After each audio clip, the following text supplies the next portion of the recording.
All my life I had to be patient. Like Meek Millie, I was dream chasing. Finger to the law when I see haters. Oh, the feeling when you tell your niggas we made it. Ooh, baby. Ooh, baby. Ooh, baby. Ooh, baby. It's showtime like Kareem Lakers. I make a masterpiece, seem basic. No Meek Millie, but I'm dream chasing. Took the shortcut like Anita Baker. I want the bright lights that you see in Vegas. I need a big house with like 3 basements. Drop an M on the whip, think I'm speed racing. Don't know if it's the Transformer or the Green Ranger. My nigga Mac got the beat banging. Young nigga selling crack as a teenager. Had fiends playing baseball out here free basing. Had me showing off the rings like a Freemason. My mama gone, but I keep pacing. Trying to keep it all together like I need braces. Family calling when they need favors. When I was broke, they was acting like complete strangers. All my life I had to be patient. Like Meek Millie, I was dream chasing. Finger to the law when I see haters. Oh, the feeling when you tell your niggas we made it.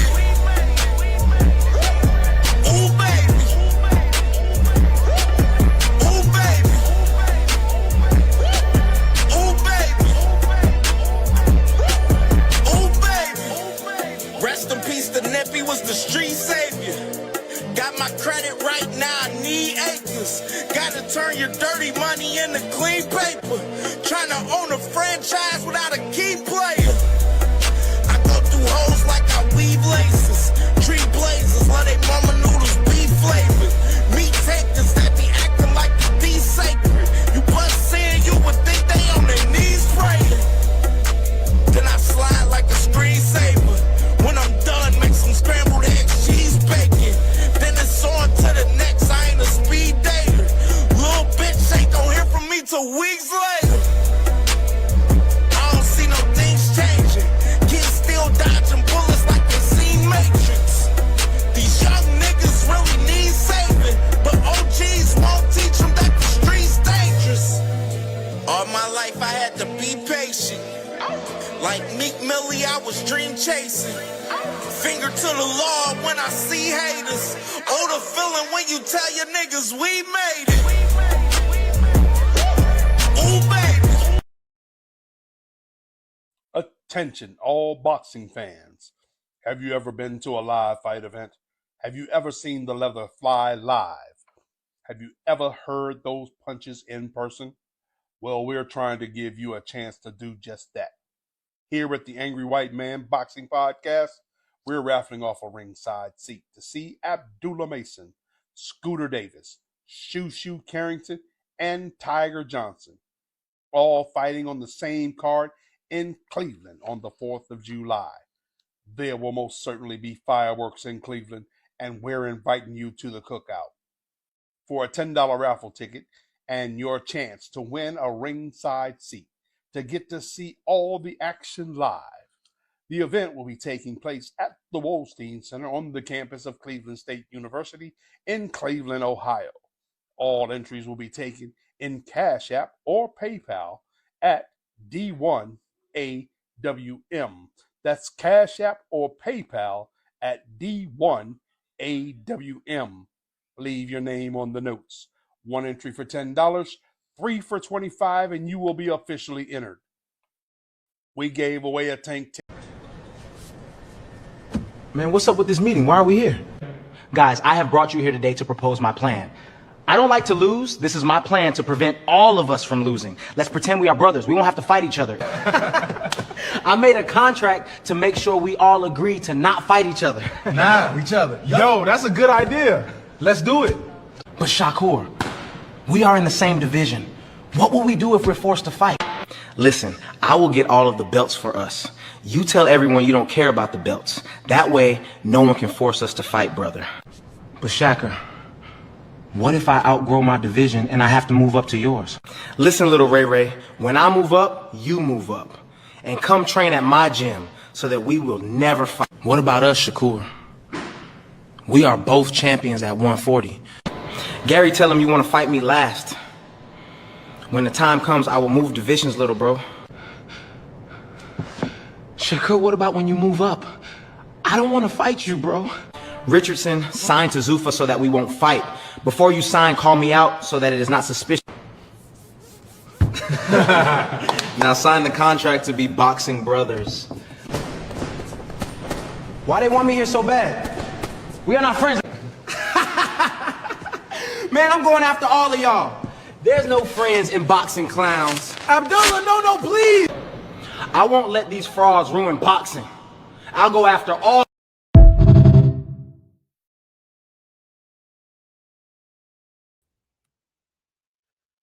What's good, family? Welcome. We back, man. Y'all know the vibes, man. It's Sorry But Not Sorry Boxing Talk Wednesdays, man.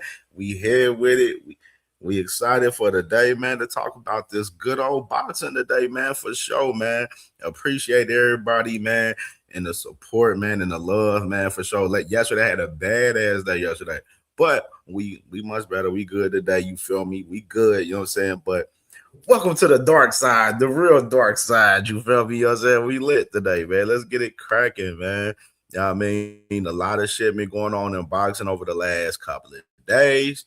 And we're gonna cover it all. We're gonna cover it all, of course. You know what I'm saying? We got a lot of little gems to break, you know what I'm saying? A lot of little fights that probably people ain't talked about per usual, but you know, CamJ gonna talk about it for sure.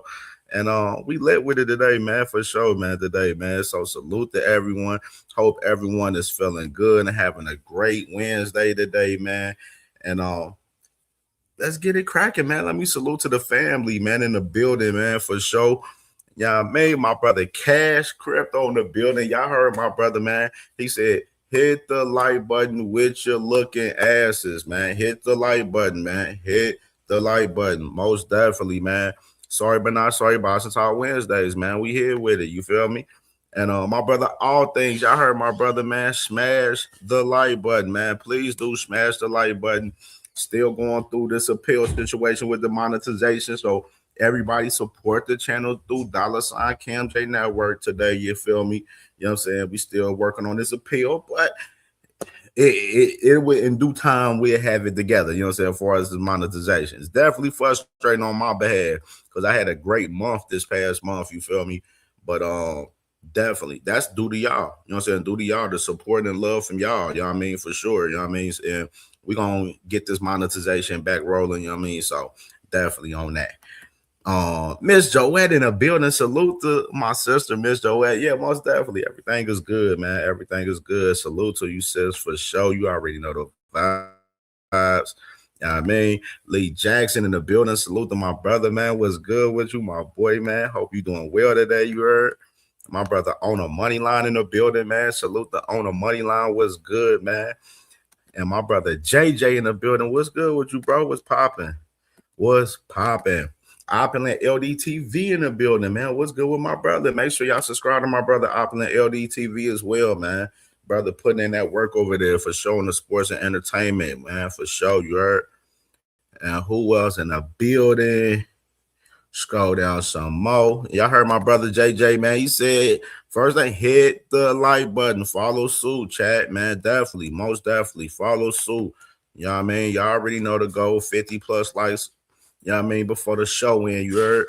My brother Ramon, what's good with you? My boy, what's popping, brother? What's good with you? My dog. Darius Warren in the building. Salute to my brother. And make sure y'all subscribe to Darius Warren as well, man. My brother putting in that work over there, man, on the basketball side on this channel, man. So if y'all tapped in with, you know, NBA playoffs that's going on currently, you know what I'm saying? NBA period, basketball in general, tap in with it. Darius Warren, man, for sure. Let's get my brother, you know what I'm saying, to 100 subs ASAP. You know what I'm saying? I think he had like 30 from when I last seen. You know what I'm saying? So let's get him, you know what I'm saying, to 100 subs ASAP. You feel me? And my brother Buzz Boxing in the building. He said all things. What he talking? What Buzz Boxing talking about? He already going crazy in the chat, man. What that man talking about? Man. Yeah, salute the boss dag, man. Salute, man. You new to the channel, man, for sure, man. Salute to you, brother, man. Subscribe to the channel for sure, man.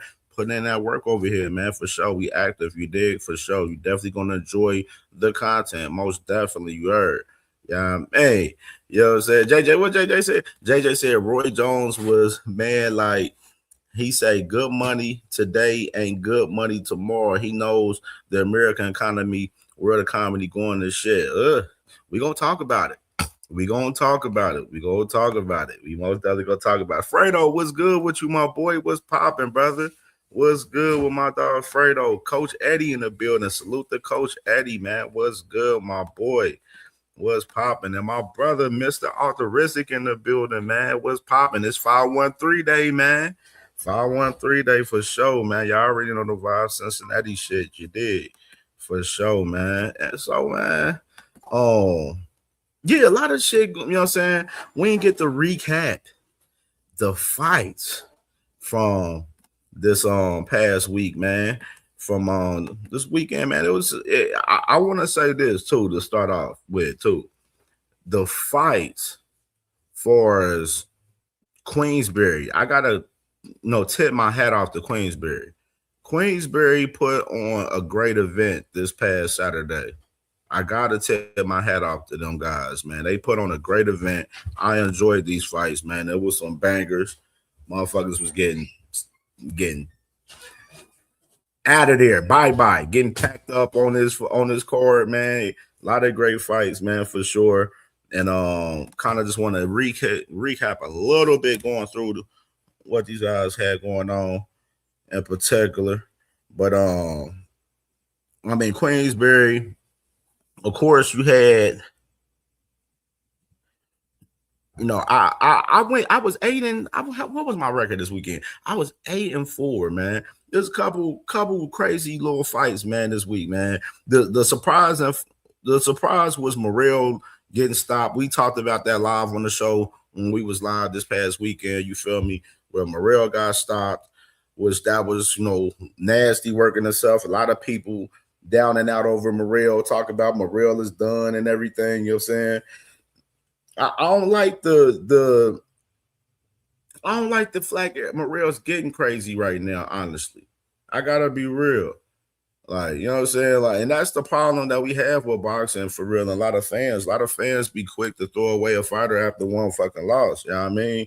And you know what I'm saying? Is Morrell doing what he's supposed to do in there? No. Has he been consistent since he fought David Benavidez? No, he hasn't. He hasn't, you know what I mean? And it made me look at it in a perspective like that fight in reality for Morrell with David Benavidez definitely took a lot of toll out of him. It definitely did. You know what I mean? Salute to my brother Crush the Legend, man. Salute to my brother most definitely subscribe to my brother Crush the Legend for sure, man. If you ain't subscribed, for sure you did. Trying to get to that 500 subs for my boy Crush the Legend ASAP. But yeah, man, I think that fight with David Benavidez, man, for sure took a toll on Morrell, man, to where it went into the fight that he had with High Rod. Then he had the fight with Katia, which both performances, he didn't dominate his opponent. He didn't oppose his will on his op in those two fights. You know what I'm saying? To where it same with this fight that he had with Zach Chelly, where Zach Chelly, you know what I mean, was losing the fight. Like Morrell was winning on the scorecard. You know what I'm saying? I don't know what it is where he played with his food and don't finish the job. You got to finish the damn job, man. And that was the problem with Morrell, man. Not playing with his food, not finishing the damn job. You got to finish the job. That's just the fact of the matter, man. And that's what we had with Morrell, man, which is I ain't going to throw him out now. Am I betting on Morrell? Hell nah, I'm not betting on no daggone David Morrell right now. But I ain't throwing him away and thinking like, he's definitely a talented fighter. Like, I ain't going to sit there and be like, yeah, bruh, Morrell's done. You know what I'm saying? He ain't shit. He was a fucking trash can and stuff for real. He wasn't really like that for real. I ain't going to just throw him away like that 100%. You know what I mean? I think with Morrell is not listening to his team, like far as his coaches.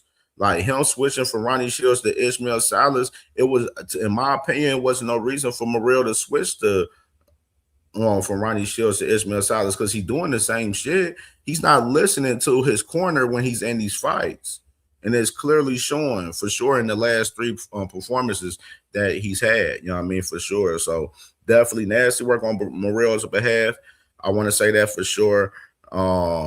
Fabio Worley and that Daniel Dubois, man, I definitely one of the fight of the year candidates. I know a lot of people out there believing that it is the fight of the year so far, which y'all have all right. Y'all can say that, you know what I'm saying? I'm not saying that in my personal opinion, but I do believe that this fight definitely it's definitely some shit. I think this fight was definitely one of the best fights that we've seen this year for sure. I gotta say that. It definitely was. And we getting the best out of these guys, man, in this fight. We got the best out of these guys in this fight for sure.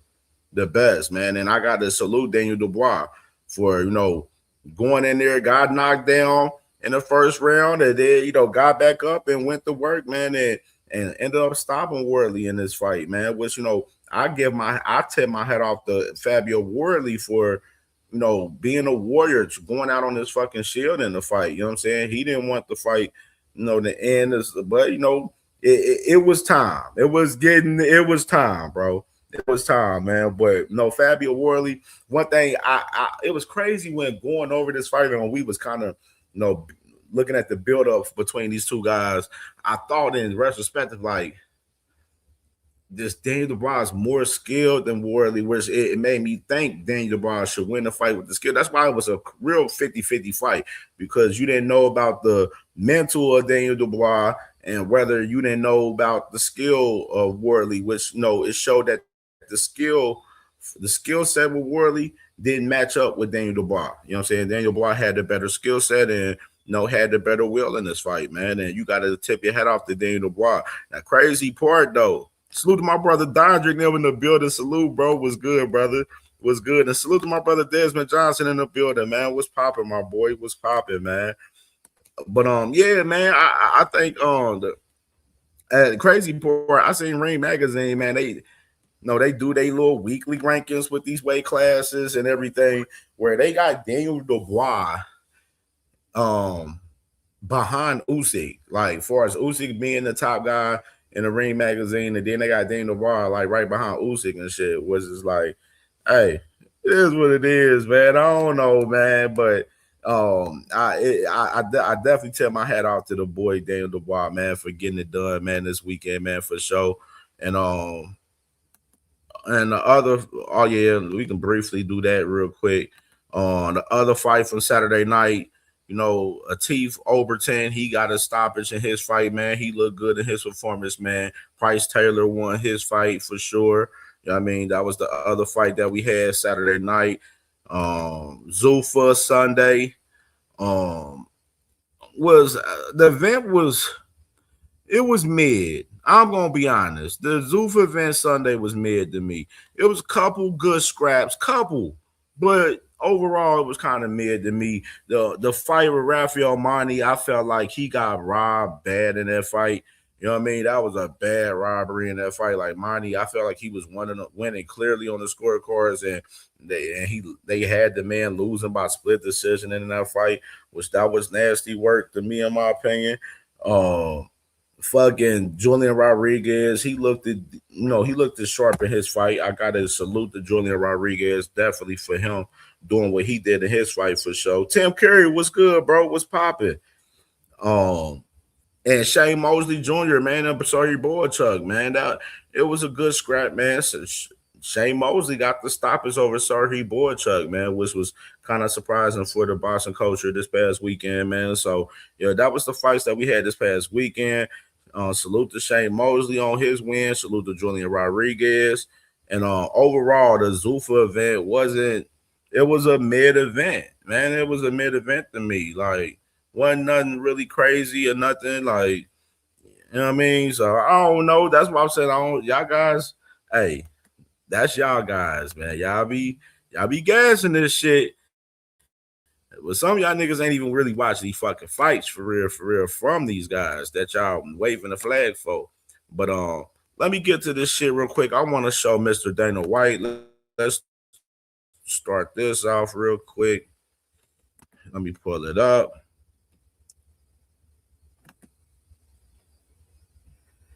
Real quick. And make sure y'all hit the like button. Hit the like button for sure.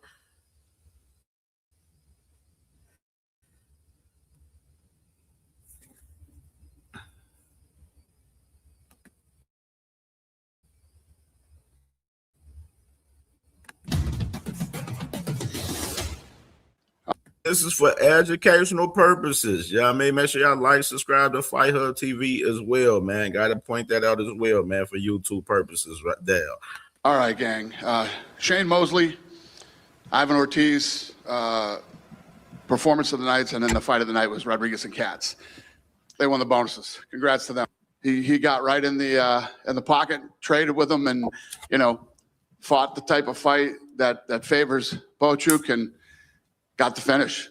Incredible performance by him. He then made the most of his time on the microphone afterwards. He called out Callum Walsh, another Zuffa Boxing prospect.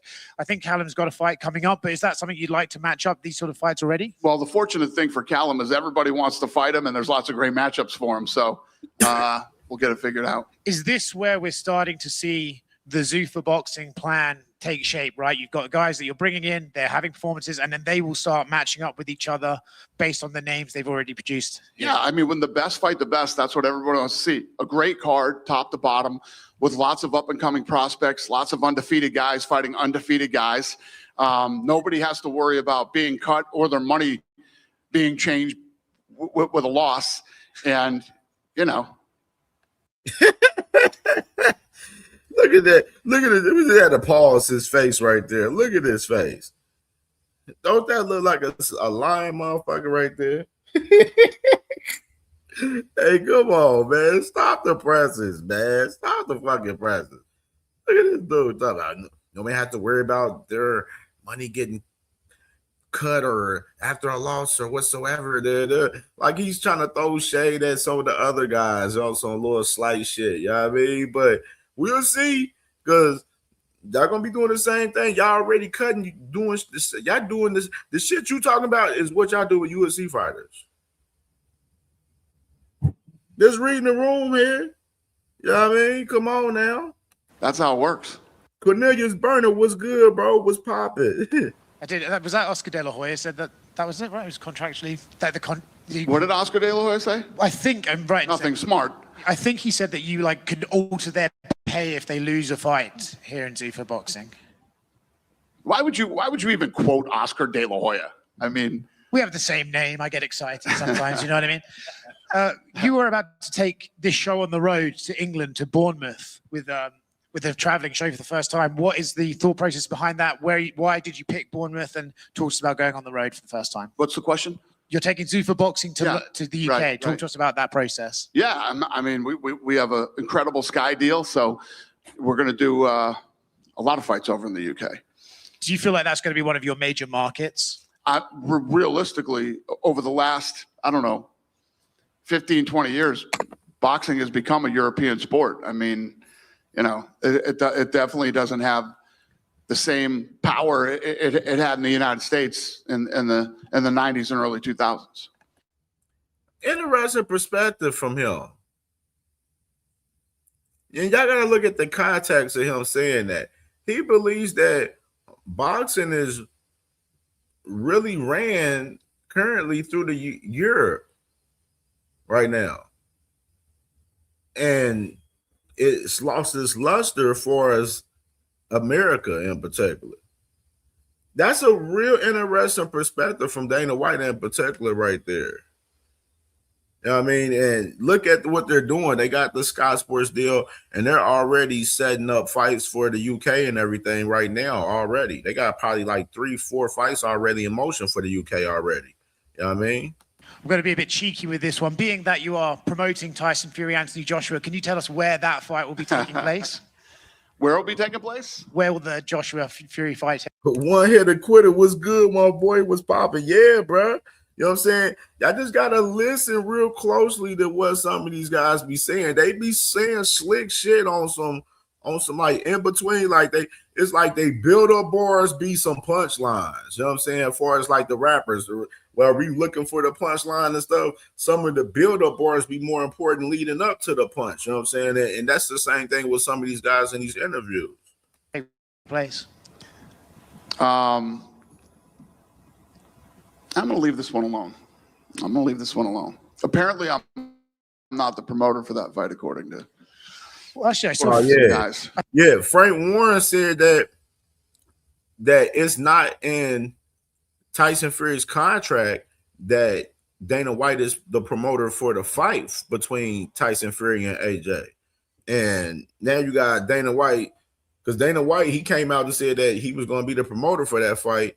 And Frank Warren denied that and came out and called it cap. And now you got Dana White saying that he don't even want to talk about it. I saw Frank Warren also was asked about it yesterday, and he said that in Tyson Fury's contract, it specifically says Zuffa Boxing are not allowed to be the promoter of that fight. Then he must be right.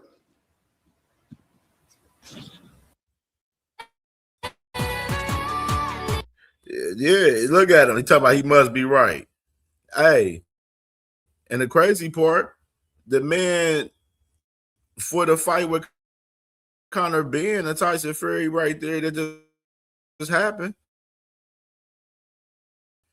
I honestly believe Frank Warren over Dana White right now in that particular situation, as far as Dana White promoting the AJ and Tyson Fury fight. I believe Frank Warren. If Frank Warren says it ain't in Tyson Fury's contract, and then he says right here, Dana White says, hey, shit, I guess he's right then. Shit, obviously, we're going to take Frank Warren's word for it over him.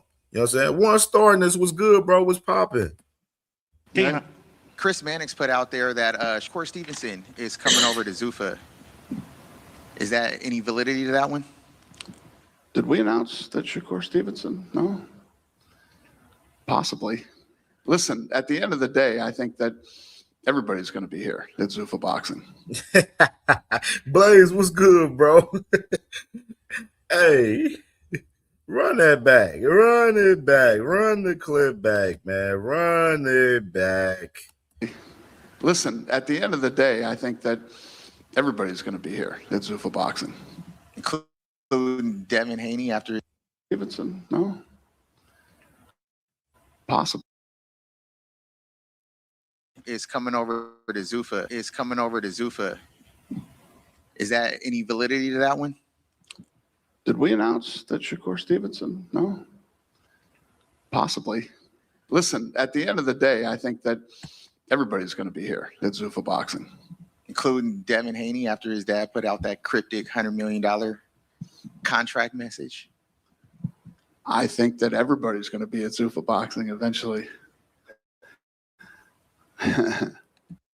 So, of course, he says right there, they didn't report Shakur.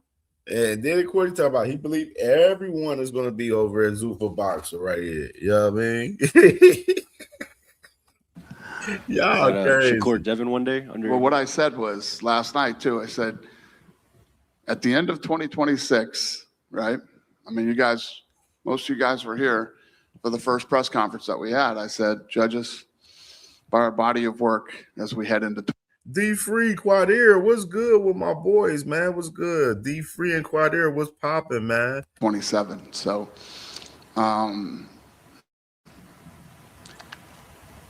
yeah, I don't know why I would say things that weren't true or, I mean, look at what we've done in just 4 months.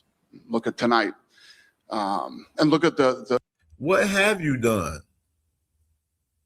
I'm just like, that's my thing. Like, he's talking crazy, like they just popping big events off and putting on the best fights, bro. And y'all act like y'all not hearing this man say it in 8K, bro. Like he's saying it in 8K. Talking about, look what we did tonight, bro. Y'all just had Shane Mosley and Serhii Boychuk, bro. Card was mid, bro. Like y'all not about to sit here and trying to push this shit like this shit. Like y'all niggas just putting on all fire events, bro. That's y'all 6th event, dog. Signing Berlanga, signing Africa, signing motherfucking Conor Ben doesn't move the needle, bro. All you did was add more dirt into boxing, pretty much. It's already the dirtiest sport in the fucking world as it is. All Dana White did was just come in and add more dirt onto this shit. That's all he doing.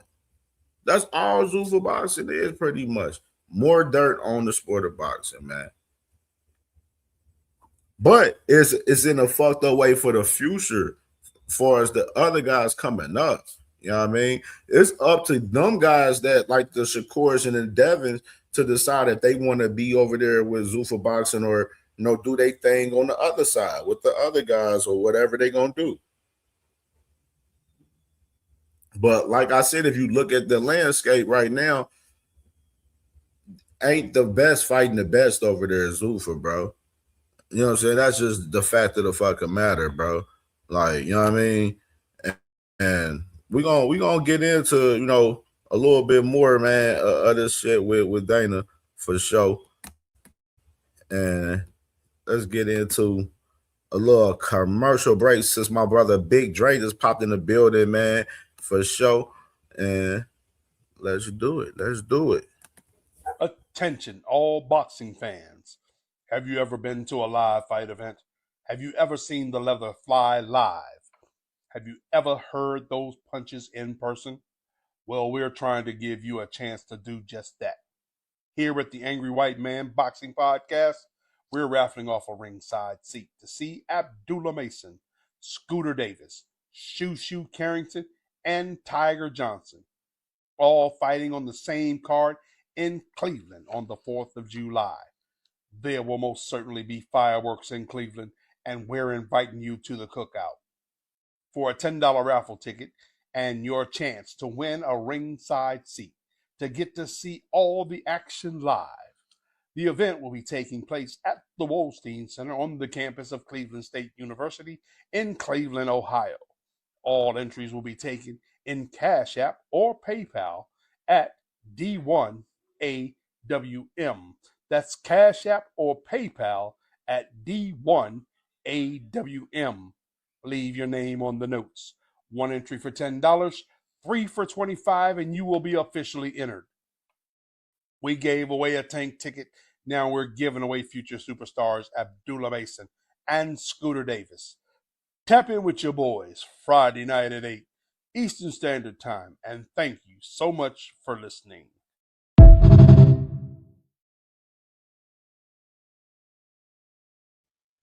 Yeah, man. Salute to my boy Big Dre right there, man, for sure. And my brother D1, man. My brother D1 he raffling off a ticket, man, ringside, man, for the Abdullah Mason versus Joe Cordina fight, man, for sure. So it's $10 a pop, man. Cash App.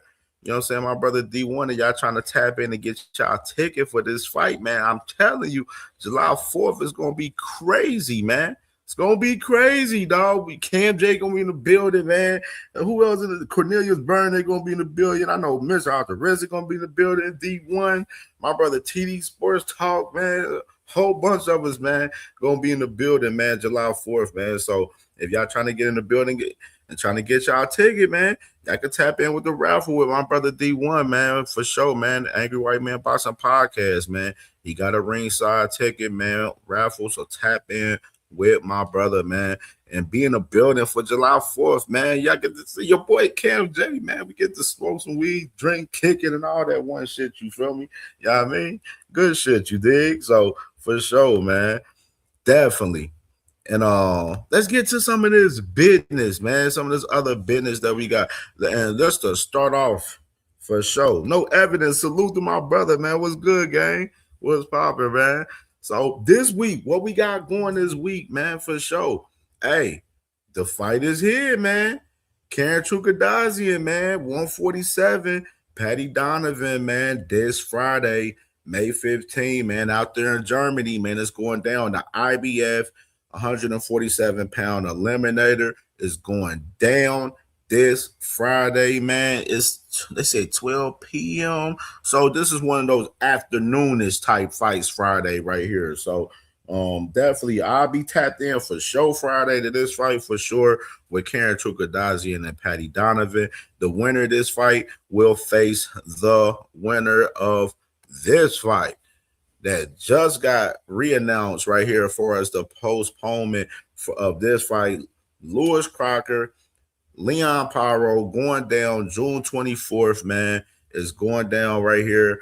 Lewis Crocker, the winner of this fight, will be fighting, obviously, the fight that I just mentioned between Karen Trukadazian and Patty Donovan, man. So you got like a little four-way tournament between these guys for the IBF strap currently right now.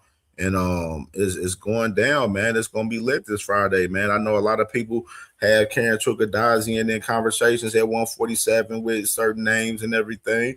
Well, y'all get to see the man in action this week, and he's going to be vying for a possible title shot for the IBF, man, this Friday, man. So I'm definitely excited to see this fight for sure and see what Karen working with in this fight, man, for sure. You did, definitely. And as I just mentioned, like I said before, Crocker, Paro, June 24th, man. So we got that fight going on June 24th.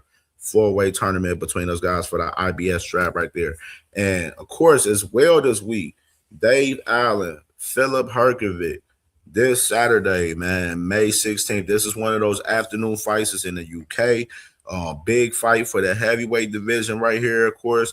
I seen Dave Allen talking about if he beat Herkovic. I seen him earlier saying that he gonna call out Tyson Fury after the fight if he beat Philip Herkovic this week and everything. So, and then you got Philip Herkovic popping the shit, talking about he won't smoke with Moses Atama and everything. You know what I mean? So, man, they calling it Dave versus Goliath, man. So I think this is gonna be a banger heavyweight fight this Saturday between these two guys, man, for sure. And I'm definitely excited to see these ones from these two guys because I don't think this gonna go all 12 rounds, man.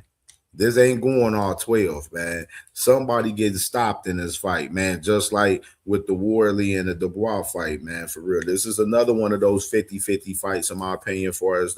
I may edge Philip Herkovic a little bit, in my opinion, just in my personal opinion, but it's another one of those fights that you can see as another 50-50 heavyweight fight in particular, you know what I mean? So definitely excited to see that fight for sure.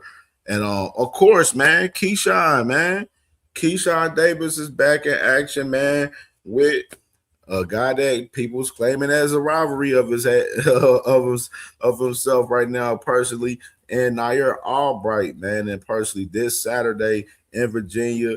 I know a lot of people had a lot of conversation recently with Keyshawn in this fight, where they feel like it hasn't been a lot of great promo for this fight in particular right now.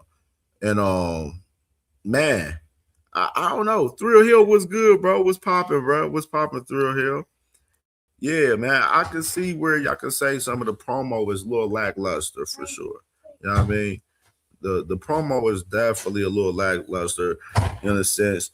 And you kind of translating to the tickets. For us, the ticket sales hasn't, looked the greatest in recent time as I've seen. You know what I'm saying?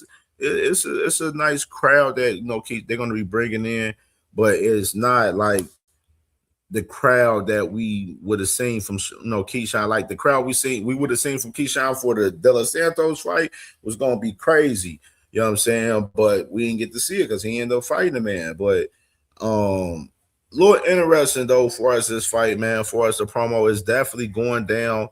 The final press conference is tomorrow. They have, of course, the weigh-in Friday, of course. Brian Norman Jr. versus Josh Wagner, man. Got them going on there. If y'all look, they've been promoting, like, on their socials and stuff. They have been promoting on their socials, but I think the promo ain't, I don't know. It's just like it ain't crazy. You know what I'm saying? Like I think they just felt like this fight was going to sell itself between the storyline that these guys have. You know what I mean? In particular. You know what I mean? Which is we're gonna see. You know what I mean? It's Wednesday, so we'll see how this shit goes a little bit more in depth with this fight in particular, man. What that boy JJ said? JJ said, I think he said the white getting cut. Hey, Brian Norman Jr., I think he gonna stop Josh Wagner too. I definitely believe so too, bro, for sure. I think he should stop, dude. He should stop, buddy, for sure, man. So let's get into this other shit, man, and we'll get back to some of these weekend fights, man, because we got a lot of shit to cover and lay down. This is something that I kind of talked about slightly this past Saturday, right here with Andy Cruz and Albert Bill. The fight has collapsed for us in the negotiations for this fight in particular. So they have a purse bid for this IBF 135-pound title eliminator for May 18th right here. Now, this is one thing I wanted to say about this fight in general, too, just to kind of bring back, because I did say this a couple of days ago, if I remember. But originally, Albert Bell and Andy Cruz was supposed to fight on Diego Pacheco's undercard, where they were going to be the co-main to his card that Matchroom was planning for in California, in LA. And Matchroom was having an issue with finding Diego Pacheco an opponent. So right now they're offering Diego Pacheco to fight on a Golden Boy card, right now, currently, from what I heard behind the scenes. So with this being said, the negotiations for this fight kind of went in hard a little bit due to Diego Pacheco's situation, because of his situation was kind of jacked up. You know what I mean? As far as him trying to have a fight, and they were trying to figure out, if they're gonna make this fight a main event, a whole bunch of different, situations, came into play for as these two guys in particular. But these guys do have a purse bid coming up for May 18th, man, for this fight. So we definitely will see some action with this fight, coming soon in the next, 5 days. You know what I'm saying? May 18th is coming up, this weekend. So definitely. Look at Dodger over there. Look at Dodger popping that shit, man.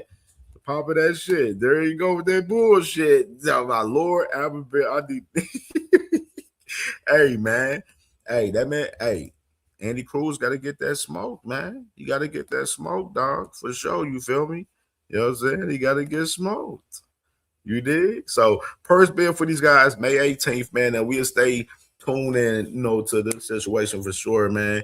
And other news. This is the interesting right here. I wanted to talk about this. So, we was wondering what was going to be Josh Kelly's move coming up. You know what I'm saying? And, because of, the whole Xander Zayas, negotiations that he had, those fell off.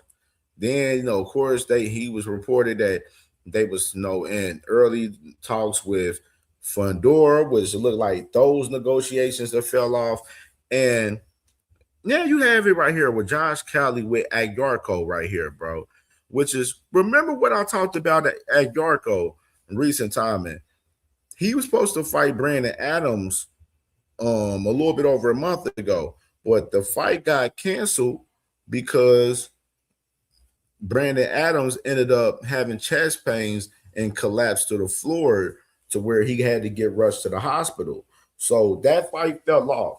And then the IBF, they recently ordered Agyarko to fight Bakram in the IBF title eliminator, but Agyarko declined on fighting Bakram, to where we have this situation right here where you got, the IBF, Monday, they scheduled, an IBF, title eliminator between Brandon Adams and Bakram for Josh Kelly's mandatory, and saying that the purse bid is going to be May 27th right here. You know what I mean? So you got Brandon Adams just, coming off of collapsing, off of having chest pains, getting rushed to the hospital. He's ordered in the IBF title eliminator now with Bakram now. But you got Frank Smith. You got Frank Smith from Matchroom Boxing, the CEO. He's saying that, Josh Kelly and Yarko is being finalized. So now they're making Josh Kelly, which I said a while back that this possibly was going to be the most likely the deal, where Josh Kelly's going to end up having a voluntary fight instead of unifying. You know what I mean? You know what I'm saying? Like, I just knew it. You know what I mean? Because Josh Kelly, he trying to hold on to that IBF title as long as possible. You know what I mean? He gonna end up fighting at Yarko. We don't know. You know, we'll see if he beats this guy at Yarko in particular. But if he ends up having to fight this mandatory next, that's going to be something to really look at and really be looking interesting at. You know what I'm saying? Because a lot of people's going to be wanting for him to push and fight a guy like Boots Ennis, especially if Boots Ennis beats Xander Zayas June 27th for sure. You know what I mean? Salute to my boy Adam Hurley. What's good, bro? So with this situation right here, you know what I'm saying, just to highlight it right here with Josh Kelly and Ed Yarko, we knew all along Josh Kelly ain't trying to fucking unify. He trying to hold that fucking title for dear fucking life, man. You know what I mean? And it's an interesting move to see if he fights at Yarko, beats him, is he going to end up having to fight as mandatory, or he's going to end up having to fight a Boots Ennis? What it's going to be real interesting to see what Josh Kelly move would be if he ends up beating this guy at Yarko in particular right here, man. So we'll definitely stay tuned in this situation. And like I mentioned before, with these two guys, with Brandon Adams and Bakram, both of these guys, they are set for a purse bid as well, May 27th right here. So we'll definitely stay tuned with more on this situation with these two guys as well, man. And let's get to the next one right there. Moses Atama set to come back in August, man. I think I forgot what's it that. I don't know if it's August 2nd, I believe. I have to remember. I know it's in August though. So you got August 10th, I believe. So I think it's August 10th. Yeah. So Moses Atama is set to come back August 10th, man. And Frank Warren, he has mentioned that it's going to be against another top 10. It's going to be against a top 10 ranked fighter, and saying that it's going to be another good test for Moses Atama in particular, man. And saying it's real interesting to see who going to be the op for, like I did mention, Philip Herkovic. He is fighting this weekend against Dave Allen. Philip Herkovic, I think them pushing the fight back for Moses to August, I think they did it injustice due to for Philip Herkovic. So I wouldn't be surprised if we see, if Philip Herkovic can get past, Dave Allen this weekend, I wouldn't be surprised we see Philip Herkovic and Moses Atuma next. Of course, Philip Herkovic, he's number 2 in the WBO, right behind Moses Atuma. You know what I mean? He's, right there. So I wouldn't really be surprised if we see that for sure. And I look at Frank Warren, where they're like, yeah, we want to give Moses one more fight to get more season and stuff with us, and get more rounds in and fight a guy like a Philip Herkovic or Joseph Parker or something like that to, build them. They threw Joseph Parker name out too recently with Moses too, that would have been an interesting fight, as well, if Moses was to make that happen. But definitely, man, I'm definitely intrigued for, what's this move going to be. Moses definitely one of the most exciting fighters in the game right now, especially in that heavyweight division. And a lot of people, has high expectations on Moses Atuma right now, man. So we'll definitely stay tuned on Moses Atuma, whether it be a Philip Herkovic, if Philip Herkovic beats Dave Allen this Saturday, or it's a Joseph Parker, or any other name that it ends up being for Moses Atuma. Salute to my brother Aircraft in the building, man, for sure, man. Yeah, man. Adam Hurley says Zali Zane. I like that one though. I like Zali Zane. I like that fight. I don't see that. I don't see that being a one though. Now Herkovic is more so up the alley for me. You know what I mean? I think that's more of the alley for me. in particular. And let's go to this next one right here. Hold on, matter of fact. What is this right here? All right, let's go to this next one. All right, let's talk about this real quick. So, news on Raymond Muratalla. Of course, there's been a whole bunch of news with Raymond Muratalla as far as him and Shakur Stevenson in recent time. But it looks like the Shakur Stevenson conversation has fizzled off for Raymond Muratalla, where they got a homecoming date for Raymond Muratalla August 8th in California. And he's definitely going to be having one more title defense. Now, a little bit interesting now that you got Lomachenko in the play a little bit now, you know what I'm saying, which we're going to talk about him a little bit, you know what I'm saying, shortly, with Lomachenko coming out of retirement. Who's going to be the op for Raymond Muratalla? You know what I mean, for us you remember we had an interview from Robert Garcia where he said, it's going to be a last fight, one title defense at 135 for Raymond Muratalla with the IBF, and then they're going to move up to 140. So interesting, who's going to be the op, man, for sure. I have to look through the rankings. Hold on, let me see some shit. Let me see some, man, if I can do some little matchmaking real quick. Let me do some little matchmaking real quick, man.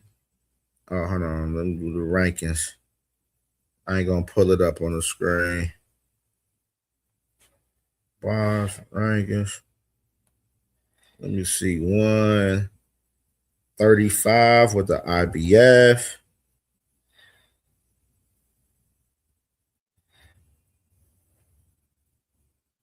Let me see, man.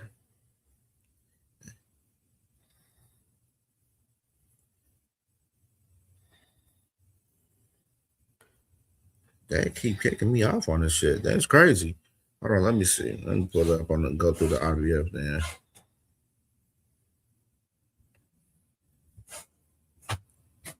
IBF. Go to 35. All right, so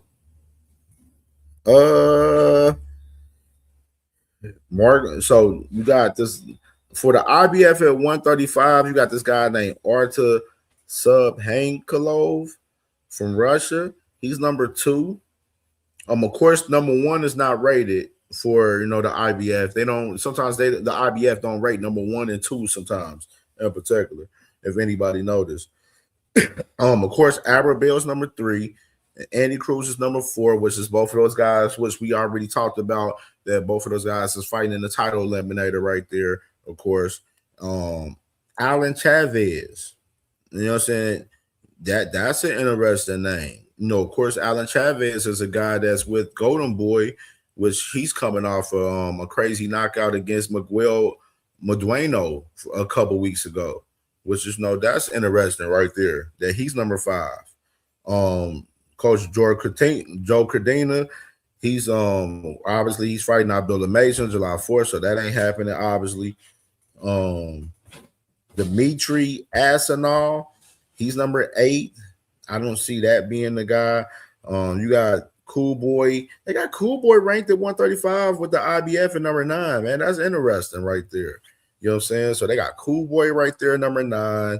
This guy Shu Uzuki from Japan, that's at 11. Lucas Body at 13. Kid Austin at 14. So really, the name I can really just point out and look at right now is like an Alan Chavez, maybe. But that may be a risk in fighting the Alan Chavez, before moving up to 140 for Muratalla, because Alan Chavez, that boy can scrap. So I don't know, but we definitely gonna stay tuned to see who the op is going to be for Raymond Muratalla. But we know it's not going to be Shakur Stevenson. We know that for sure, since they absolutely said that the conversation and negotiations for that fight has fizzled off for sure. You know what I mean? So Raymond Muratalla back August 8th in Ontario, California. And we'll stay tuned on who the op is going to be for sure. And right here, man, Mr. Jake Paul, man, you know what I'm saying? He was talking recently and shit where saying that he said that his future's up in the air right now, that his doctor is telling him not to fight anymore. You know what I'm saying? In particular, you know what I'm saying? Which that's crazy. I just seen before I came on live, I seen Jake Paul literally fucking streaming. You know what I'm saying? He was doing his first IRL stream and everything. You know what I mean? So Jake Paul possibly done boxing, bro, which is damn. AJ done sent that man to the shadow realm, dog. Nasty work, man. Nasty motherfucking work, dog. Nasty work. AJ done fucked that boy up to where that boy literally boxing career's done down there. You know what I mean? Hey, that's crazy. That's crazy. Nasty work right there, man. And other news too, bro. I ain't know if y'all heard about this right here. So with boxing scene, it's a report that boxing scene is laying off a lot of their journalists from boxing scene over there now, man. Which is real nasty work right here. Real nasty work right here, man. Because we know boxing scene is one of the is a big media in particular for boxing in particular. And a lot of guys is losing some of their jobs over there in boxing scene. And I seen some other guys talking about this in particular, talking about boxing scene about to start becoming the next Ring Magazine 2.0 and everything and shit, man. I was like, hey, I'm out of that business. I don't know about all that, but we'll see, man. But definitely wanted to take note of y'all that boxing scene has laid off several of their journalists that they got on their company, man, in general, man, for sure. I see y'all at the guy, man. Let's see that. Hey, nah, I don't know about all that. And Darren said, get Jake the fuck out of here. He said, what he thought was going to happen, no evidence. Cornelius Burner said he should have kept taking. Yeah, bro, that boy Jake Paul, man, looking crazy, bro. Talking about that man done, man, possibly, man. His doctor telling him not to fight no more, dog. You know what I mean? You know what I'm saying? D Lynch was good, boy. Was popping, brother. Was popping. I know he get a kick out of this right here. Jake Paul, man. Doctor telling him not to box again, man. You know what I'm saying? Nasty work, man. Nasty fucking work right here, man. Nasty work. And before we do this next topic, we got to do this right here, man. Let me go ahead and drop this because this is hot off the presses right here, man, to get into this conversation a little bit briefly. You feel me? Listen. Greatness is a word people throw around like it means nothing. But to us, it means everything. It's the standard, and it only belongs to those who rise above expectation. You can't buy that shit. Greatness lives somewhere colder, and that destination is far. That road is long, that road is lonely, and the cost is real. If it was easy, shit, everybody be great. So I'm asking you, do you want it? Do you need it? Will you do what others won't so you become what others can't? Will you sacrifice everything to stand with the greats? Then remember this, greatness is never given. And the pursuit, well, the pursuit is all we have.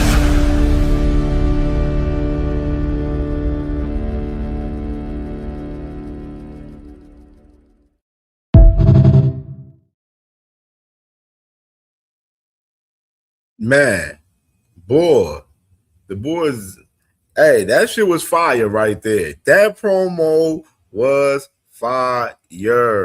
That was fire, man. June 27th, man, is going down, man. I can't wait for it, man, for sure, man. Boost Ennis, Xander Zayas, WBA, WBO title on the line, man, for sure, man. It's going down, man. And I seen a little interesting clip from somebody, man, talking about this fight, man, which I wanted to, run this clip and wanted y'all to see this guy right here on this conversation a little bit, man. Right there. I pull it up. Did I add it? Oh no. Hold on. Let me add it real quick. Hold on. Let me run it back. Let me run that trailer back one more time. Listen. Greatness is a word people throw around like it means nothing. But to us, it means everything.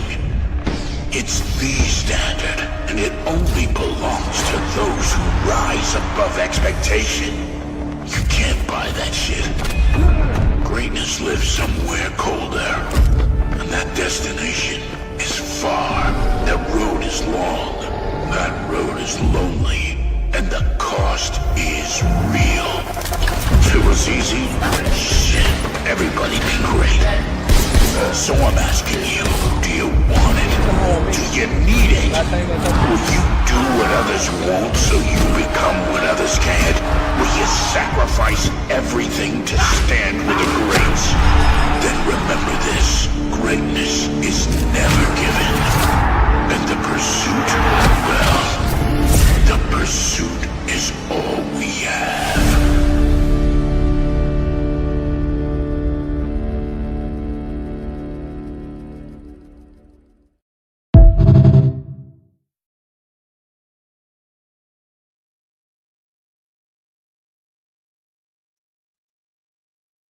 Yeah, man. That shit was fire, man, right there, bro. Hey, I'm ready for June 27th, bro. It's going down, man, for sure. And I want y'all to see this perspective right here from this guy, man. Mr. Richard Torres, man. And salute to my sister Queequee in the building, man. And my brother Curtis Robinson in the building, man. Salute to my family, man, for sure. I wanted y'all to see this perspective from Mr. Richard Torres right here, man, about this fight right here. I think Xander's gonna win. I think people are underestimating Xander so much. It's insane to me. Like people are all like, "Oh, like Xander's not ready for Boots. This isn't, Boots is gonna wash him out. Boots is gonna do this. Boots is gonna do that."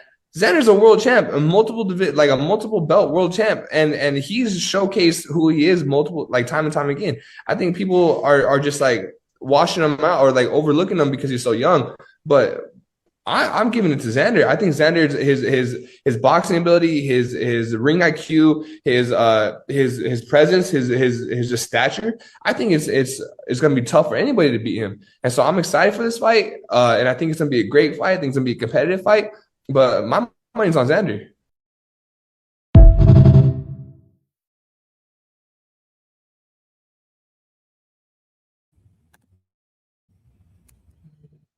Interesting perspective from Richard Torres right there, dog. Nasty word. Nasty word. I see D Lynch, man. I see you, D Lynch. Man. What y'all think about Richard Torres' perspective right there, man, from on this fight right here? Let me hear y'all in the comments, man. Let's get some engagement in the comments, man. Let's see y'all. My boy Cash Crypto said Xander got 3 to 4 rounds to land some kind of Hail Mary. After that, it gets real dark for the lad. Damn. Shel Moore said Zayas versus Ennis is a 50-50 fight. Interesting from Sheldon Moore. And look at my sister, Miss Joette. She said, yeah, I saw this interview. I couldn't believe it. Yeah, sis. Yeah, man. Richard Torres going to bat for his top-ranked guy, man. He going for his top-ranked guy. Cornelius Burner said, how is it a 50-50 fight? Yeah. My boy Cornelius Burner, man. Dodrick said Torres asked.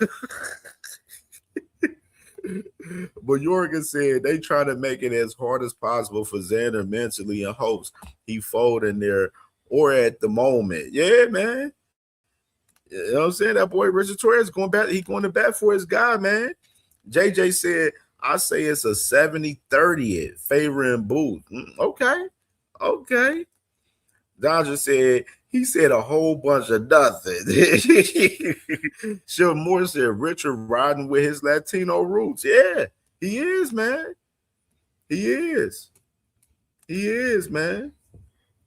And you got Mayorga said what people saying Xander has a chance, they don't get that element, man. And Cash Crypto said you could say 50-50 early. After that gas tank go, it's getting ugly. Hey,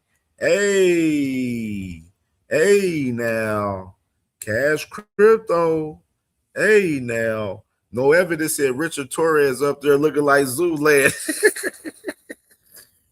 Hey, that's nasty word. And Quickly said he had his own opinion. Yeah, absolutely. At the end of the day, he has his own fucking opinion at the end of the day. You know what I'm saying? This is what Shell wants to talk about. Cornelius, he said Boots ain't false shit. Ennis ain't false shit. 50-50. Damn, you said Boots in the same. Damn, nigga, what the fuck? I think he meant to say Xander in that, I think, but hey.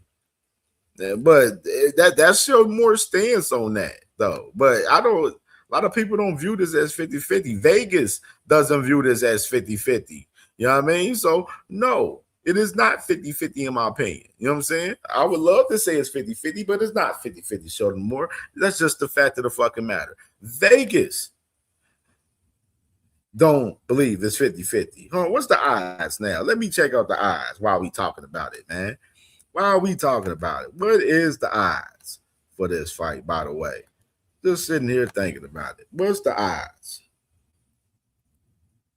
Let me see what's the odds, man. Upcoming fights. We on FanDuel with it. It is Boost Ennis minus 430 to Xander Zayas plus 300 right now. Sheldon Moore, Vegas is not saying that is a 50-50 fight. You know what I'm saying? You saying it's a 50-50 fight because both of these guys haven't fought anybody, which is I completely 100% disagree with you. Vegas disagrees with you. Majority of boxing disagrees with you, Sheldon Moore, on this. But on top of that, we're not going to sit there and say Xander coming in and lay down for Boost Ennis and it's just going to be a fucking layup fight. That's one thing we're going to say that for sure. We know Xander going to come in and he going to do his thing. He going to come in and perform. He going to come in and compete. He got his strap. This is his strap. You feel me? So he got to come in and defend this motherfucker, man. You feel me? You know what I'm saying? No, Sheldon Moore, you can't say Vegas don't know. Vegas know. They know. They definitely know, my good brother. BVO was good, man. Salute to my brother BVO, man. Y'all already know the vibes, man. You know what I mean?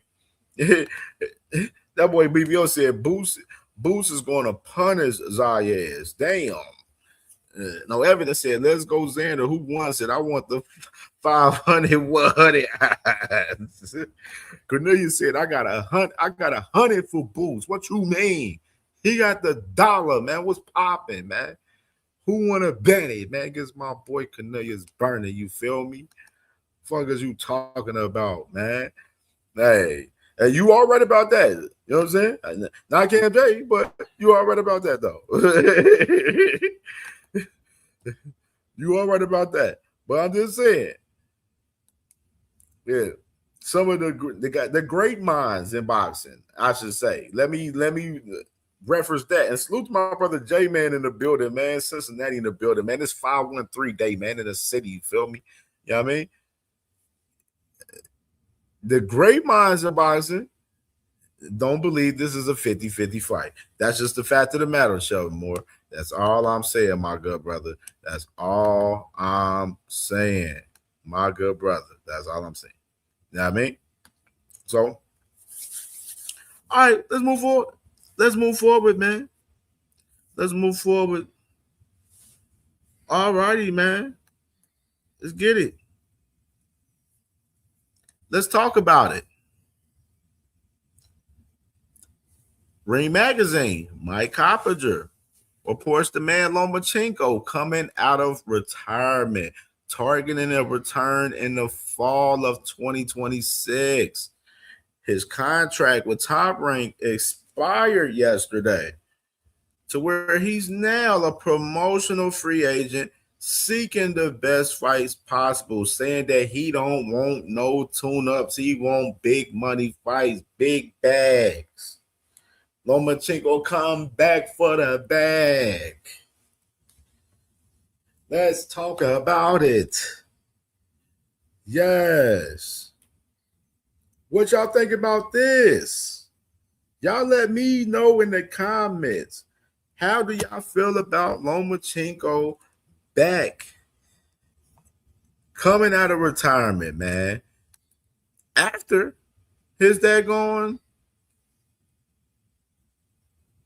Top Rank contract has expired.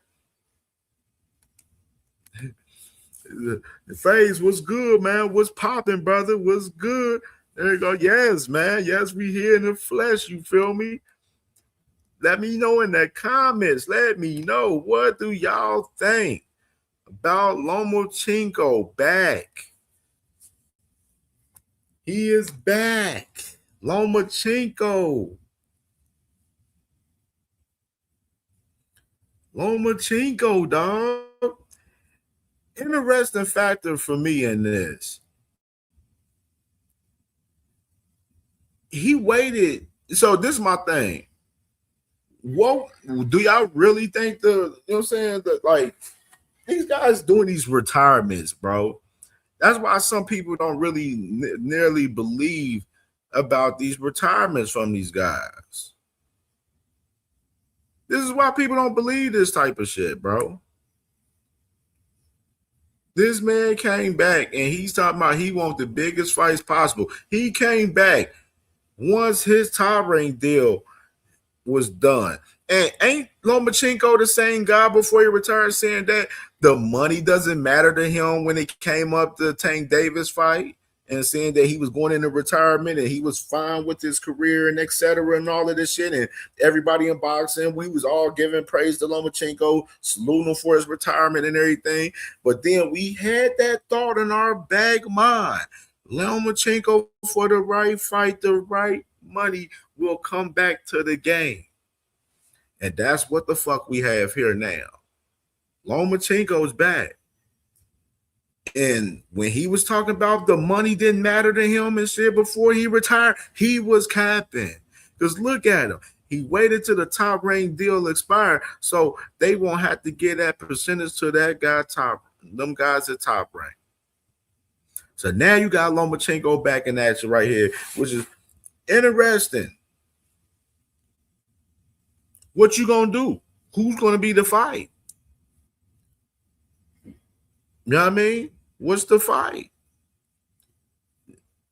I mean, my thing, even with how would that work if, because I mentioned Muratalla, right? With Raymond Muratalla, he's talking about fighting August 8th in California. Top Rank's putting together a homecoming fight.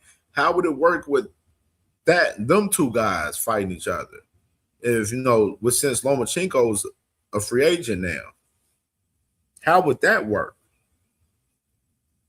Which is, I don't see that, happening. That's a possibility, though. We're not going to rule that out. We definitely got to, for sure, add the context and, put that in play for sure, as far as those two guys for sure, as far as Lomachenko and Raymond Muratalla, because Lomachenko was the IBF champion before he ended up retiring, and that title ended up being elevated, for the man Raymond Muratalla. And salute to my brother, man, Clarence McClain in the building, man. Make sure y'all subscribe to my brother Clarence McClain for sure, man. Y'all heard my brother, man. Smash that like button, man, and support the channel through Cash App, man. $ CamJNetwork, man. We in the heated portion of the show right here, man, for sure now.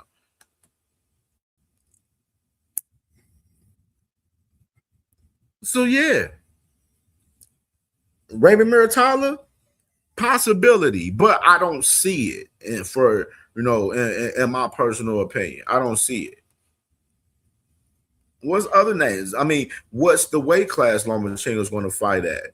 130, 135, 140. No, most likely 135. I don't see Lomachenko going to 140 and trying to fight those guys at 140 personally. I don't see that. Damn sure don't see him at the 130 division unless, you know what I'm saying, unless that'd be real wow. That'd be nasty work if we seen that. You know what I'm saying? But I don't see that. So we see Lomachenko at 135. But we like, who's going to be the odds? Now you got the rumor with Lomachenko out there with Zuffa, because you got people making these little graphics out here talk about Lomachenko with Zuffa. No, has not been confirmed. Zuffa hasn't announced anything. We don't know. Maybe that is a possibility. Maybe we do see Lomachenko go to Zuffa possibly. We never fucking know. You know what I mean? Which you never fucking know, bro. We may see this boy Lomachenko go to fucking Zuffa, dog. You never know. You never know, man. You never know. And other possibilities. Shakur. No, Shakur, like all rumors with Shakur Stevenson signing with Zuffa Boxing, that hasn't been announced from what we played earlier with Dana White, pretty much. You know what I mean? What the possibility of that? Maybe Shakur Stevenson, maybe they can try to make some shade. Or does it come full circle to this guys? Now, this is a portion where we do talk about Tank Davis right here, fellas. Right here.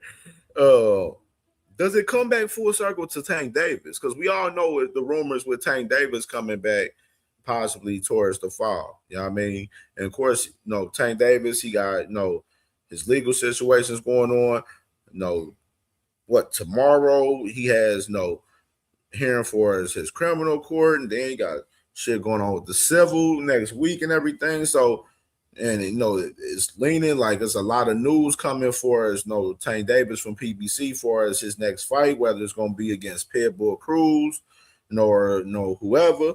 But does it come full circle to where Tank Davis would say, fuck a Pitbull Cruz fight, let's get this Lomachenko shit back going? That's the question we gotta ask.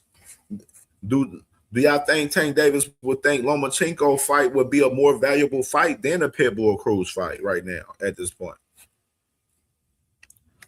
Who has more value? Who sells more between the two guys and everything with Lomachenko and Pitbull Cruz? Like, these is the questions that you would have to ask in particular for as a fight with Tank Davis in particular.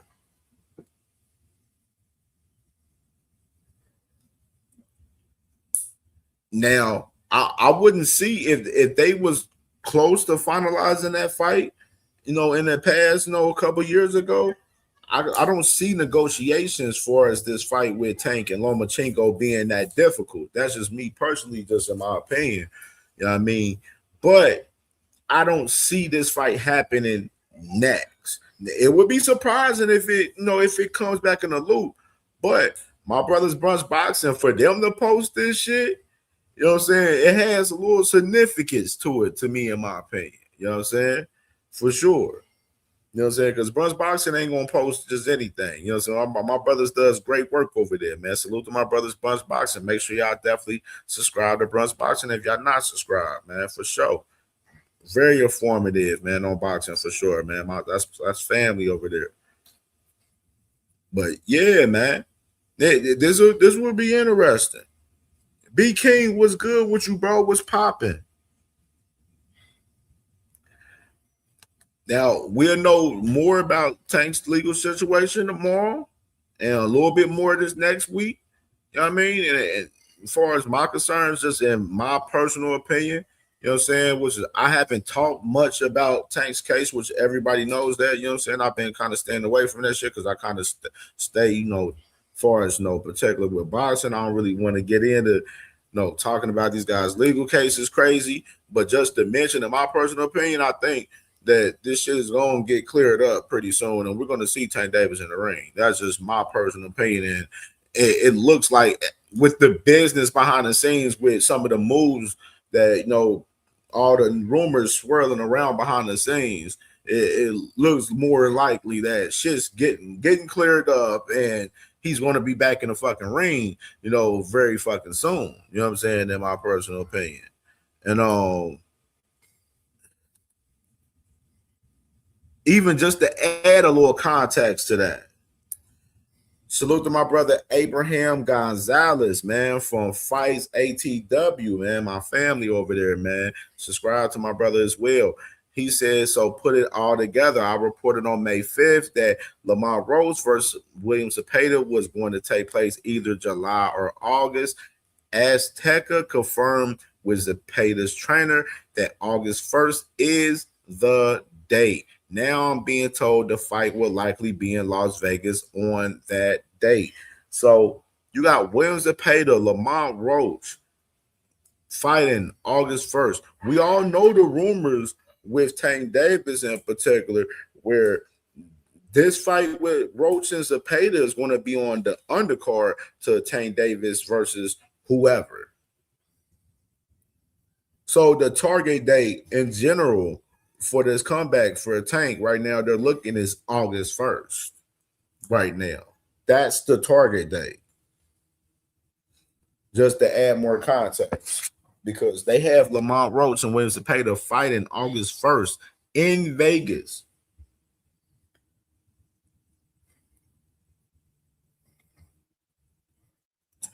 Good reporting right there, man. Good reporting right there, man. Got to put this shit together, man, at a time. So we'll definitely be staying tuned to, you know, the news happening with Tank, you know, what happens with, you know, his legal situation tomorrow, and, you know, and next week and stuff. And in between, like this next week for Tank is, you know, very pivotal right now in general. So definitely we'll be, you know, staying tuned if possible. We see Lomachenko and, you know, Tank end up coming to the table and end up saying, fuck a pit bull fight. Let's go ahead and get, you know, this going on with Lomachenko. You know what I'm saying? For sure. So definitely intriguing for sure, man. For sure. And what do we have next? I'll wait for that.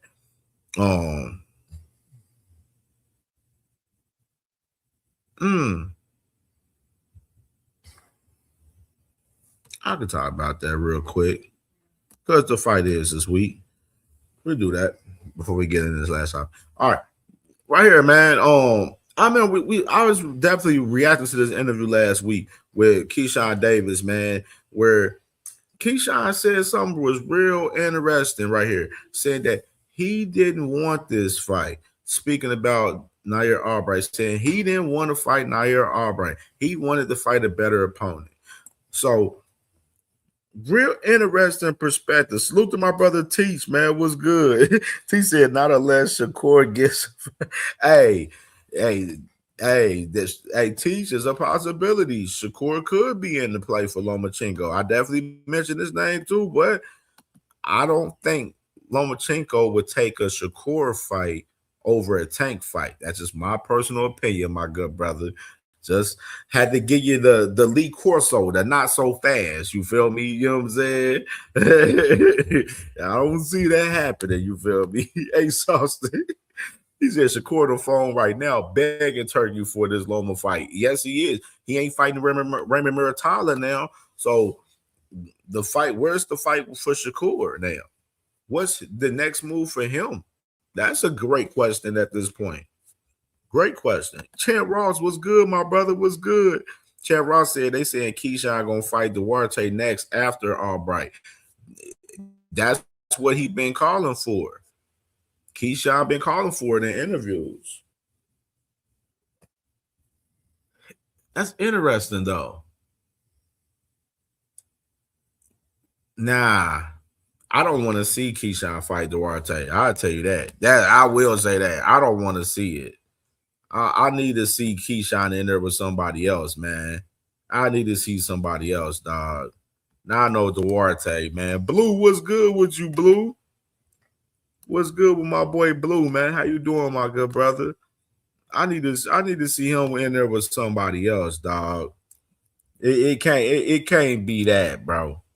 Nah, not Duarte. After we just seen what happened to Duarte, a lot of people feel like Duarte lost that fight to old boy, man, a couple weeks ago.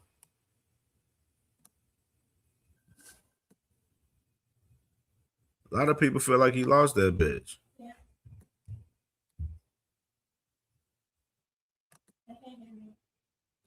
So let me just do something real quick.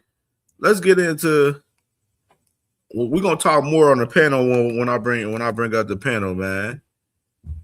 Let's get into this conversation, dog. Mr. Bud Crawford, man. Bud Crawford. What's going on with this man? Why this man crashing out again?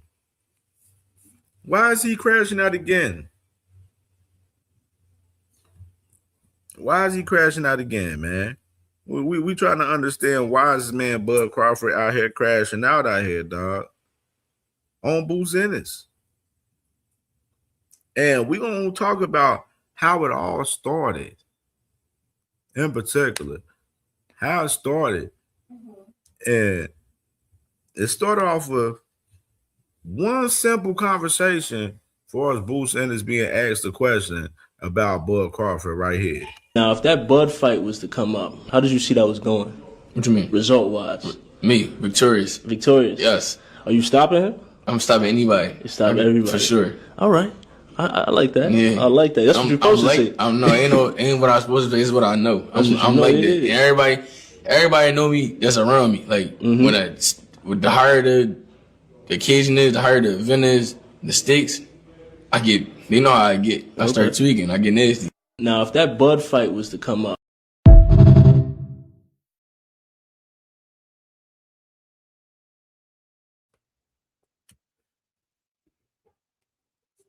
all started off of being asked the question for us, stopping anybody. I'm going to run it back one more time. This is what got this man, Bud Crawford, all in his feelings crashing out here, man. Now, if that Bud fight was to come up, how did you see that was going? What you mean? Result-wise. Me, victorious. Victorious? Yes. Are you stopping him? I'm stopping anybody. You stop everybody? For sure. All right. I like that. Yeah. I like that. That's what you're supposed to say. Ain't what I'm supposed to say. It's what I know. I'm like that. And everybody know me that's around me. Like, with the higher the occasion is, the higher the event is, the stakes, they know how I get. I start tweaking. I get nasty. Now, if that Bud fight was to come up,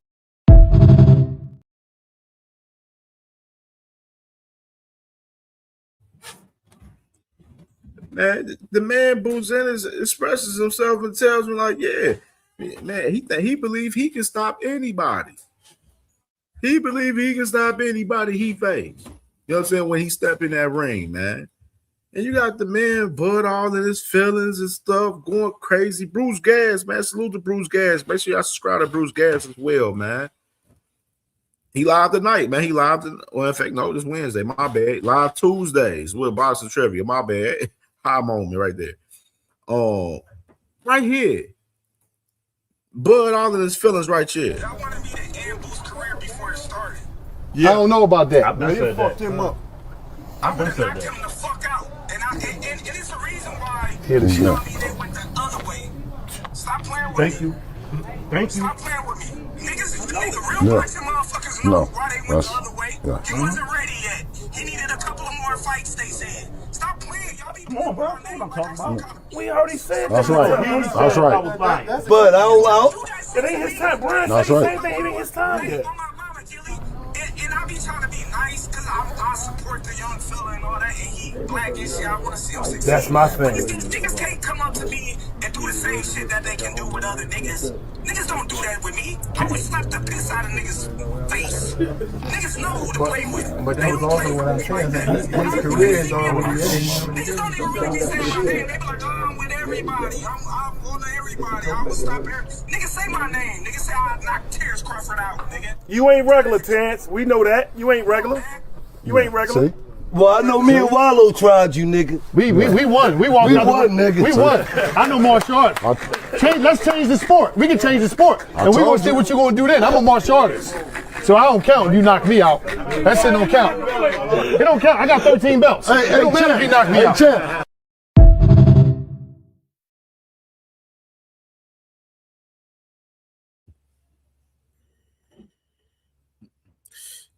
Damn. Interesting. That boy popping big shit, wasn't he, dog? That boy talking about, oh, man. And they said Boots wasn't ready. And we had this conversation the other day, man. Hold on, too. I gotta go in and go out real quick, man. They ain't letting me to scroll real quick. Hold on 1 second.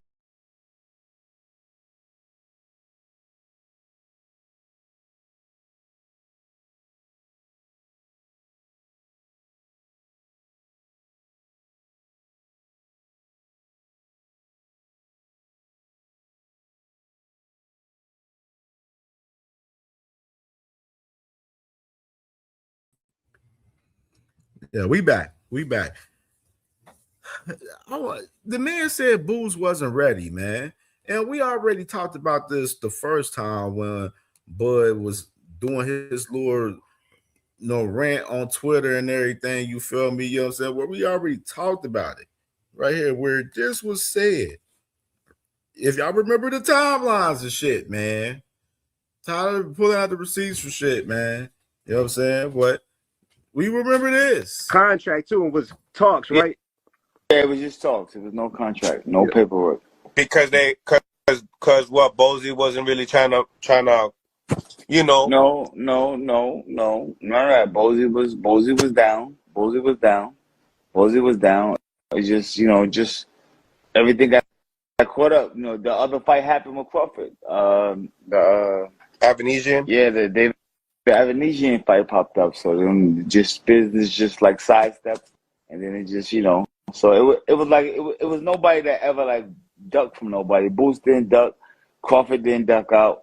Everybody was willing. At the time we were representing Crawford, so we was stepping up for Crawford and Boots at the time, because I remember myself having a conversation. They was interested. They was like, "Yeah, what's up? Let's talk." But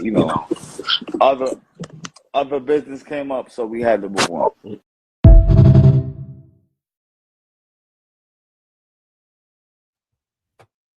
Voila. You got Zab Judah himself. That was a part of that Black Prom situation for Bud Crawford. Saying that the business of David Avenesian came up. They was looking more into the David Avenesian situation more than Boots Ennis right here. And you got Bud Crawford over here talking about his team, Boots Ennis' team said that they wasn't ready for the fucking fight. No, if I fucking recall it, literally, CamJ was doing a little scrolling today where I was checking out some old Boots, content today. And it came across the timeline today with Boots Ennis. Boots Ennis been calling for fights with Earl Spence heavy. I seen where Earl Spence was at a Boots Ennis fight in the past. Boots Ennis team was right next to Earl Spence ringside and popping shit at Earl Spence.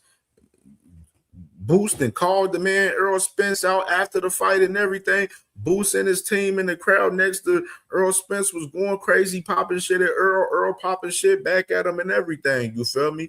You know what I'm saying? Boost and has been calling for fights with Earl Spence and Bud Crawford, bro. And he was the mandatory for both guys. And motherfuckers went other ways and it didn't fight Boost Ennis. That's the fucking fact of the matter. You know what I mean? Like, come on. Bud Crawford doing all of this yapping, coming back in the game. Nobody gives a fuck about what Bud Crawford talking about, bro. Talk about you can stop Boots Ennis. Well, if you can stop Boots Ennis, man, prove it. Come back and prove it and fight Boots Ennis. We don't want to see you come back in the game and fight a fucking Canelo. I tell you fucking that. I tell you that for sure. For sure.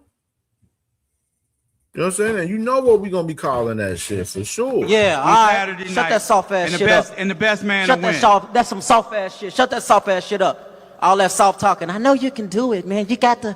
Man, shut that soft ass shit up, man. You ain't with me.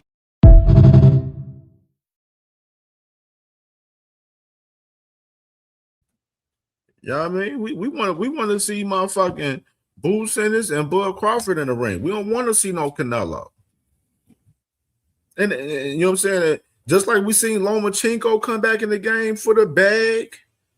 You know what I'm saying? Talking about he wants the biggest fights and stuff and want, you know what I'm saying?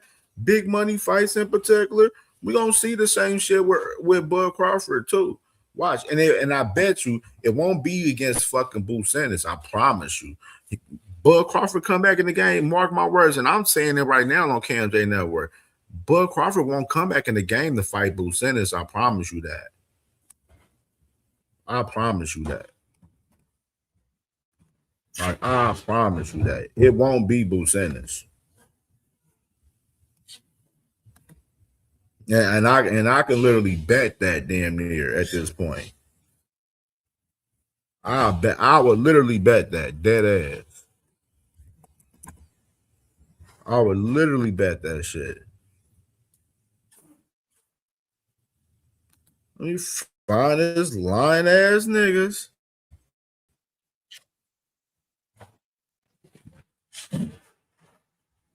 Let's find these.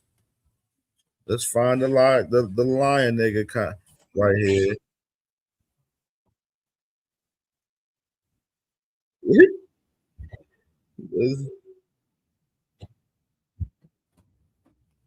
So let's pull this shit up with Mr. Nose Candy Bill, man. Mr. Nose Candy Bill, man. More cat, man, for Mr. Nose Candy Bill, man. You know what I'm saying? If y'all seen his latest $1 million worth of game interview, man, I'm not reacting to no whole 2.5 hours to no fucking Bill Haney. But we're going to try to catch some of these main moments of this interview, though, for sure. You know what I mean?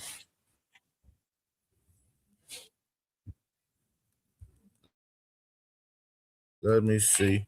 All right, let me go and share the Scrizzy, man. Nose Candy Bill, man. Y'all already know the vibes, man. You know what I'm saying? Powder Puff Bill, you know what I'm saying? Snowmobile, you feel me? You know what I'm saying? Y'all know the vibes, man. You feel me? You know what I'm saying? Joe Quinn, you feel me? What's good, my boy, man? Joe Quinn, man. Nose Candy Bill, man. A lot of cat from Nose Candy Bill, man. The man lied about it daggone Shakur fight in recent time. Man lying about 100 million, man, telling the biggest lie in boxing about Devin Haney getting 100 million, you know what I'm saying? A lot of cat from Nose Candy Bill, man, in recent time, man. You know what I'm saying?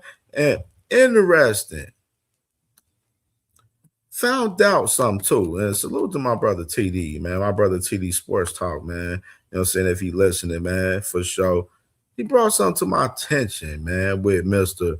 Devin Haney in particular. Now, let me go find that again real quick, man. Real quick.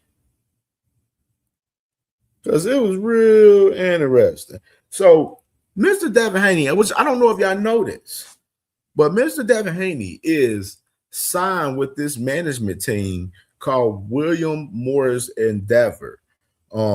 It's a talent agency, you know what I'm saying, which is they manage a lot of big names in the entertainment industry. You know, people like, you know, Barack Obama, you know, Serena Williams, you know, a whole, you know, but listed actors, you know what I'm saying? Whole bunch of big names known to man for sure. And Devin Haney's a part of that. And we was having this little conversation. Me and my boy TD, we was having this conversation, you know what I'm saying? I can talk about this conversation. This ain't nothing crazy.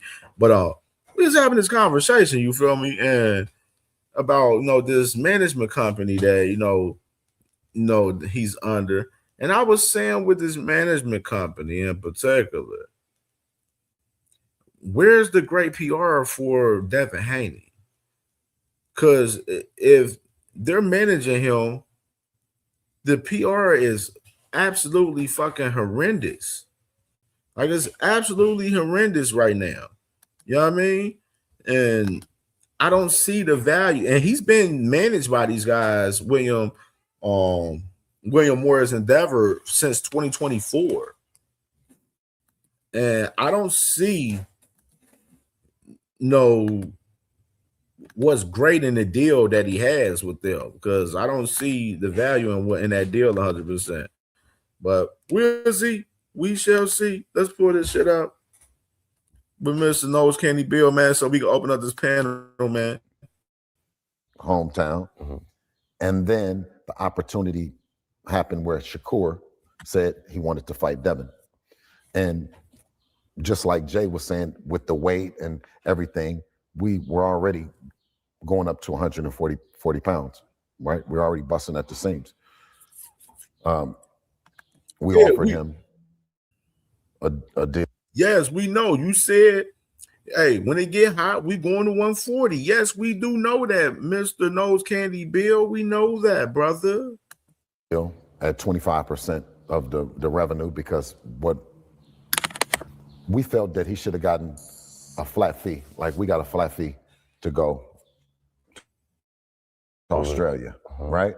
Then we got another flat fee, go back to Australia, right? And then with Lomachenko, it started kind of changing. And then with Shakur, right? We said, what is the flat fee? He said, no, I want 50-50 on the revenue. He said, 25% at best. So that this particular train, you know what I mean, moved on. And hearing that Jay has been pulling for us, has equally been pulling for him, because we know that every time that fight has happened, even within, the money was smaller than it is now. Right. You know what I'm saying? So you've seen, both of you guys got a chance to see where our money with them don't have it has a question mark on it. Shit longer than Broad Street. Right? You know what I mean? Dude, what you've seen, it doesn't have. Man, the amount of cap for this dude, bro. I don't know how y'all listen to this man and allow him to manipulate y'all, bro. That'd be crazy. It doesn't happen. It was a zero party. Yeah. and of course, he says the same thing. So we move up to 140 pounds and face a guy in Regis Prograis that everyone believed was dangerous, right? And then Brian Norman. But within all that, I was happy to eat. Nobody thought Regis was dangerous for Devin, bro, like that, for real, bro. Each time that they've doubted Dev, I mean, getting weak at this shit. That's I've known funny, him to believe in himself. And I'm saying this, how many times are kids believing in themselves, but the people around them don't? That's where strong men like we are. We come in like, you own it, like, let's go. And that's why Stars at Home is so special to me. You know what I mean? Yeah. I know that a parent and a dad is going to go harder, longer, and stronger for themselves than any gang, group, or any of that other bullshit. How can y'all take this nigga serious, bro? Like, how y'all take Bill Haney serious, bro? That's what. Let me stop the presses real quick. Real shit. Let me ask this, bro. Like, we talking, y'all. We family, y'all. Why do y'all be taking Nose Candy Bill serious? Real shit. I be really want to know this shit. Like, why y'all be taking him serious? Like, I don't understand y'all. Like, you know what I mean? When things are aligned and you can actually see and understand that kid that's being given to you has the ability to be things that are just unimaginable to you. But a blessing. This nigga talk about him and Shakur and went into a whole bunch of shit that don't fucking matter just now, bro. Dead ass. Bro. Absolutely. Let me ask y'all a question. Because I'm really outside of the boxing world. I went to a lot of big time fights, historical fights, but I still don't have a clue. And I run into these fighters sometimes, and I call Gil. I was like, "Yo, man, I was at the airport. This dude named such and such. He's talking about he a boxer." He was like, "What? Where you at?" Gil be snapping. I'd be like, "I never heard of this dude in my life." So I'm just being realistic. Like, I don't be knowing these dudes be this good. So who is the top 10 boxers in boxing right now? And I'm trying to figure out, do I know these top 10? I know the Shakur, I know the Devins, I know the Tanks, I know the Bud Crawfords, and I didn't even know who Bud Crawford was before we interviewed him. And Hey, he man, was, you know what I mean? So who's the top 10? Well, I mean, this is a good time to introduce the Devin Haney hit list. I mean, I don't know if anybody had ever put out 10 bad motherfuckers that they want to fight. Oh, he got his own hit list. What's 9 left? Because we knocked off Brian Norman off of it. Okay. You know what I mean? So it's 9 left. Got into it with his family, his dad and everything. Yeah. Fired Fired his his dad pop. and Right? everything. Lord Jesus. After that, That was a cold ass whooping, huh? Fired his pop, huh? Ooh, shit. That was a vicious ass whipping. Where when you go home and say, "Dad," you go home and say, "Daddy, shit ain't working." That's what happened to Gil. A vicious ass whooping. How's it a vicious ass whooping when you knock down the dude in the second round and then you jab, grab, and move for the rest of the entire fight? That's not a vicious ass whooping. We haven't seen a vicious ass whooping from Devin Haney. I don't even remember when we have. Like, you know what I'm saying? Like, this is the shit I be talking about. It's a big reach. Vicious is a big reach. A big fucking reach, bro. This wasn't no vicious ass whooping, bro. What we seen 2 weeks ago with David Benavidez with Zerto Ramirez was a vicious ass whooping. What we seen this past Saturday with Daniel Dubois and Fabio Worley was a vicious ass whooping.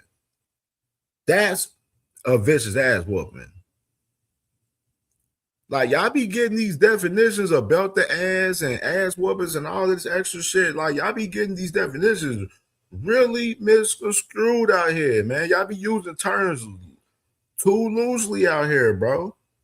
Motherfuckers don't even know how to spell lose. Motherfuckers be spelling lose as loose, man, with 2 O's and shit out this motherfucker, man. You feel me? Like, what the fuck are we talking about here? Like, what we doing here, man? Come on now. Like, come on. Like, we talking to CamJ. Come on. The fuck out. Big Tills was good. He let Gil know. So let me ask you this question. I want to ask you, what's your thoughts? Oh, he said, hold up. He said that 10 hit list. Yeah, I'm gonna ask you this question. I'm gonna ask you your thoughts. What's your when I name these fighters? I want to know what's your thoughts, your first thoughts that come to mind when it comes to these fighters facing Devin Haney. Nah, we got to go back to that 10. So you got to say the hit list first. Yeah, hit list. The hit list. 10. Who is that? Yeah, see, I need to know your thoughts. Okay. Number 1, Shakur Stevenson. What's your thoughts when you hear that name and it come to fighting Devin Haney? Super talented. Doug Jr., you take it. Super talented. This weak ass list, bro. And the crazy part, the main person on this dumbass list that's supposed to be number 1 is Ryan Garcia, and they ain't even not even going after the fucking fight.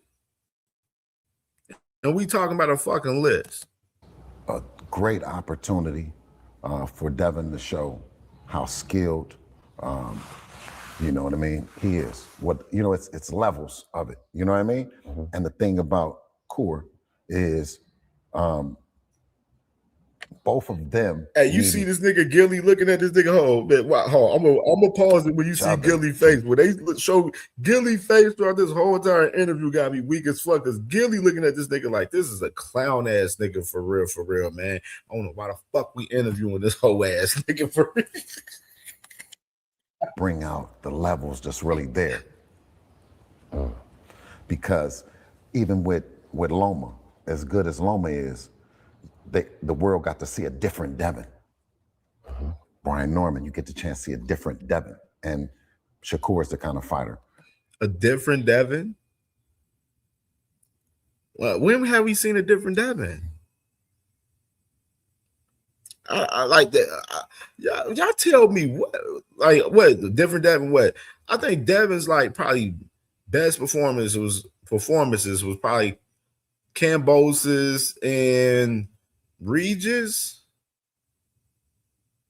You know what I'm saying? Like you want to say that like it's those two, like those two, Cambosis and Regis, in my opinion.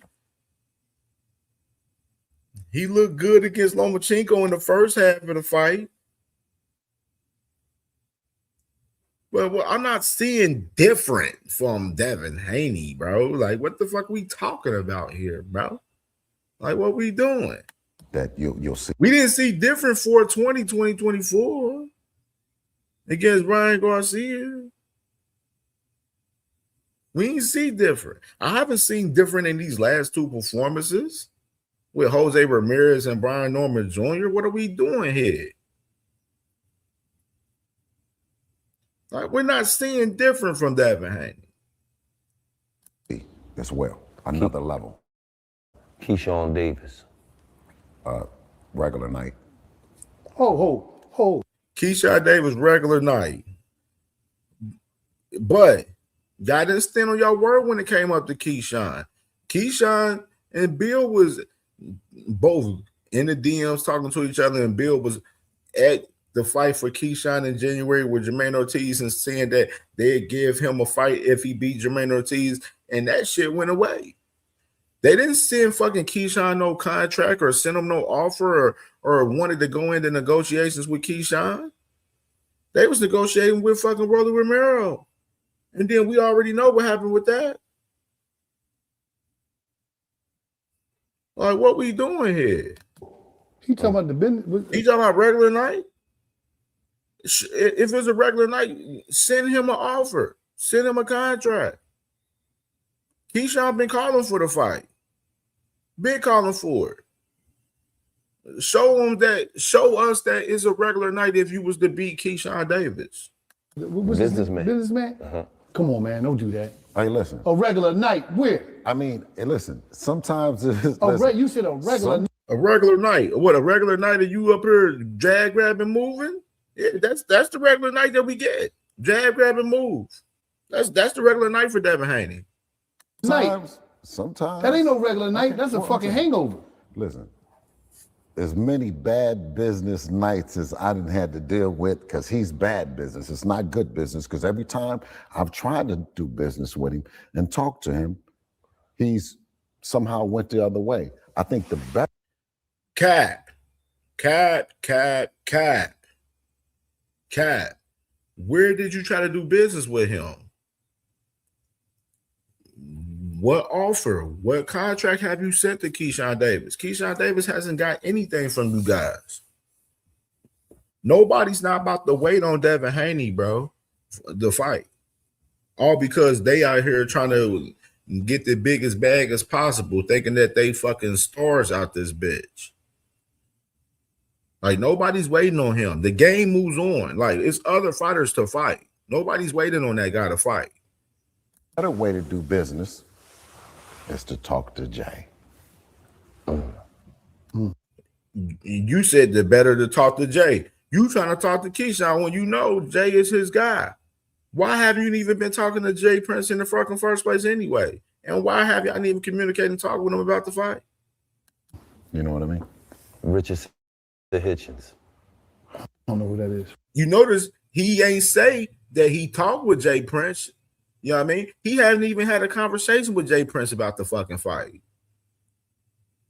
Like I said, nose candy Bill with more fucking cat per fucking usual. Richardson Bitchinson. Listen, he did not make the top. He didn't make the 10, but he did make the honorable mention. You dig? Yeah. Shit, that's what y'all gonna fuck around and fight. Y'all be over there with Zuffa Boxing over there, fighting fucking Africa, while he over here talking about Richardson Bitchinson and shit. Yeah. And you just mentioned him. That's when I think about him. You dig? But wait a minute. What I'm saying is, he's a very determined fighter, and as he continues to do what he should do, first he got to, you know what I mean, move up to 147 pounds and not just be talking about it. Because, you know, a lot of these guys is talking and ain't even moved up to the weight class. You know that, right? Oh, so what are they talking for? I know, right? He's still fighting at 140. Yeah, yeah. You know what I mean? Teofimo Lopez. Teofimo surprisingly is not speaking for himself lately, and he's doing a great job because exactly. Hey, quick, exactly. A conversation with Jay Prince, along with Keyshawn, is two different situations. He ain't have either for real, for real. He had a conversation with Keyshawn, but he didn't hold on to his word. He didn't go with the proper, you know what I'm saying, no doings for a fucking fight with Keyshawn Davis, was talking with Jay Prince. Why he over here talking about fucking Keyshawn's a bad businessman? Yes, he has been a bad businessman in the past, for sure. But y'all wasn't trying to fight no Keyshawn Davis, bro. Y'all wasn't trying to fight no fucking Rolly Romero. Just like y'all wasn't trying to fight Ryan Garcia either.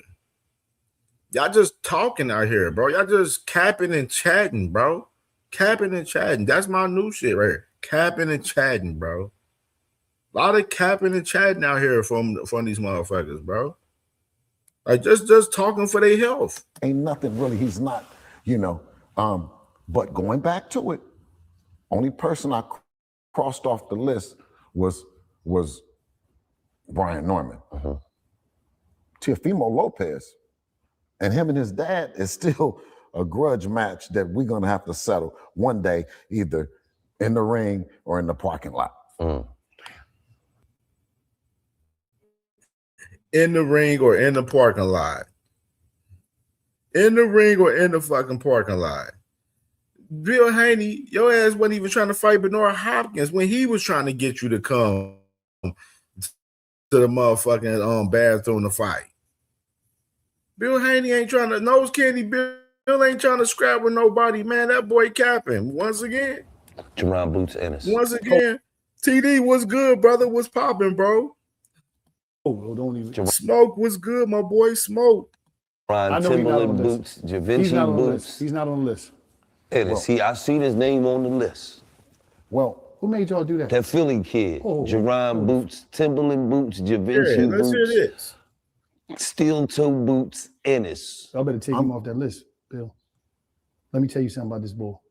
Let me just explain something to you. Okay. Well, listen. Being that this is the $100 million. We gotta get right into this game. I'm getting into this shit. I gotta speak. Okay. So, a lot of times, I go into these gyms. You know, I'm a black belt, 13-time martial arts. I really don't do, and me and Boots' dad is both martial artists. I really don't do the boxing shit. But when I go in there, I want to test power. So I find myself putting on, what's the things you put over your body that shield your body? What's they called? The thing you put on when they want to punch you, and it's right here. What is that called? Shield. Is that the shield? Yeah, body shield. So I put a a heavy shield. bag. So you turned yourself into a heavy bag. Yes. Yeah. So damn, I never thought about that. Gil liked them things. So I go in there, talking shit to Boots. I put one on. He hit me. I felt like my leg broke. Then I put, listen, I did this with a lot of fighters. I had to put two on, right? He hit me again. It felt like I still had one on. He's not to be fucked with. Leave him the fuck alone, Bill. He's not no regular dude. And then I go to his fights and he destroys people. So I won't want that to happen with that. Don't do that. Take him off the list. Okay, so anytime that Boots has ever fought, did you ever think that he was going to lose? Never. No. Did the people ever think that he was going to lose? Never. No, his performance is unbelievable. It's memorable. So how do you ever know if he's good or not? What do you mean? I'm saying if he's never faced a Stop the presses. Stop the presses. That's your angle, Nose Candy Bill? That's your angle? That's really your angle? position of adversity, how do you really know how good he is? Well, maybe somebody's not good enough to, maybe ain't some fighters out there ain't good enough to give him adversity. Because dudes been well, listen. I'm just saying. They thought Stanionis was going to be able respectfully. Put him down. Well, It's several people making claims for Xander to win this fight right now. It's several people that was making claims for Stanionis to beat Boots Ennis at that time. You know what I mean? Several people like it's people making claims for Boots to lose. They try to tear down the fighter before, during the fight, and after with Boots Ennis. Regardless, he's just one of those type of guys. A lot of people feel that he's a real generational talent. That's the difference. Respectfully, that's why he's on the list. Because we don't believe that he's been challenged or he's been pushed in a way that we know.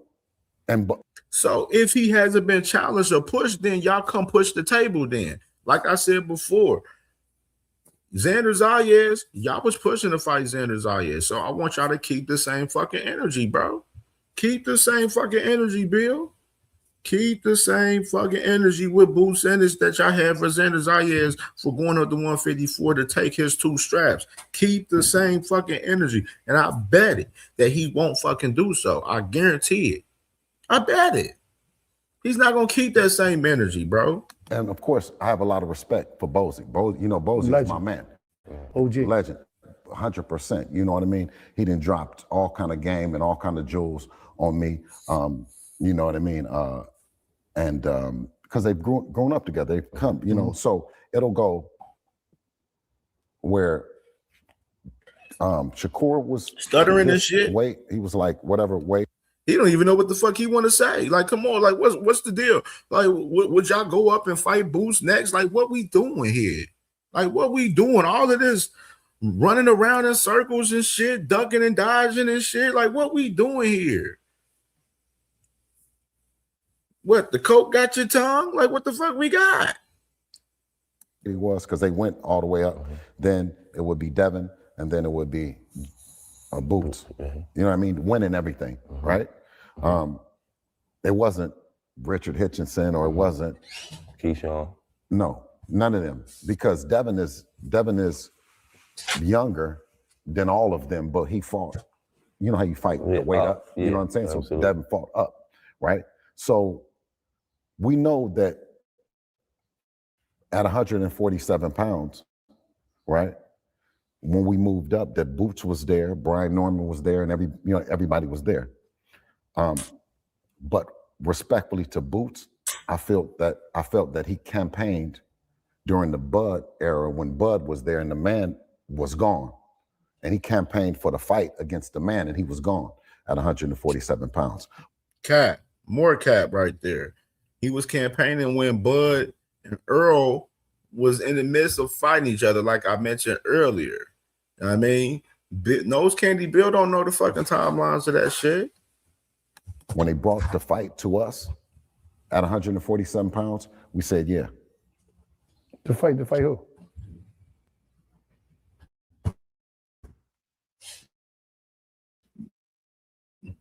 Every Raising Cane.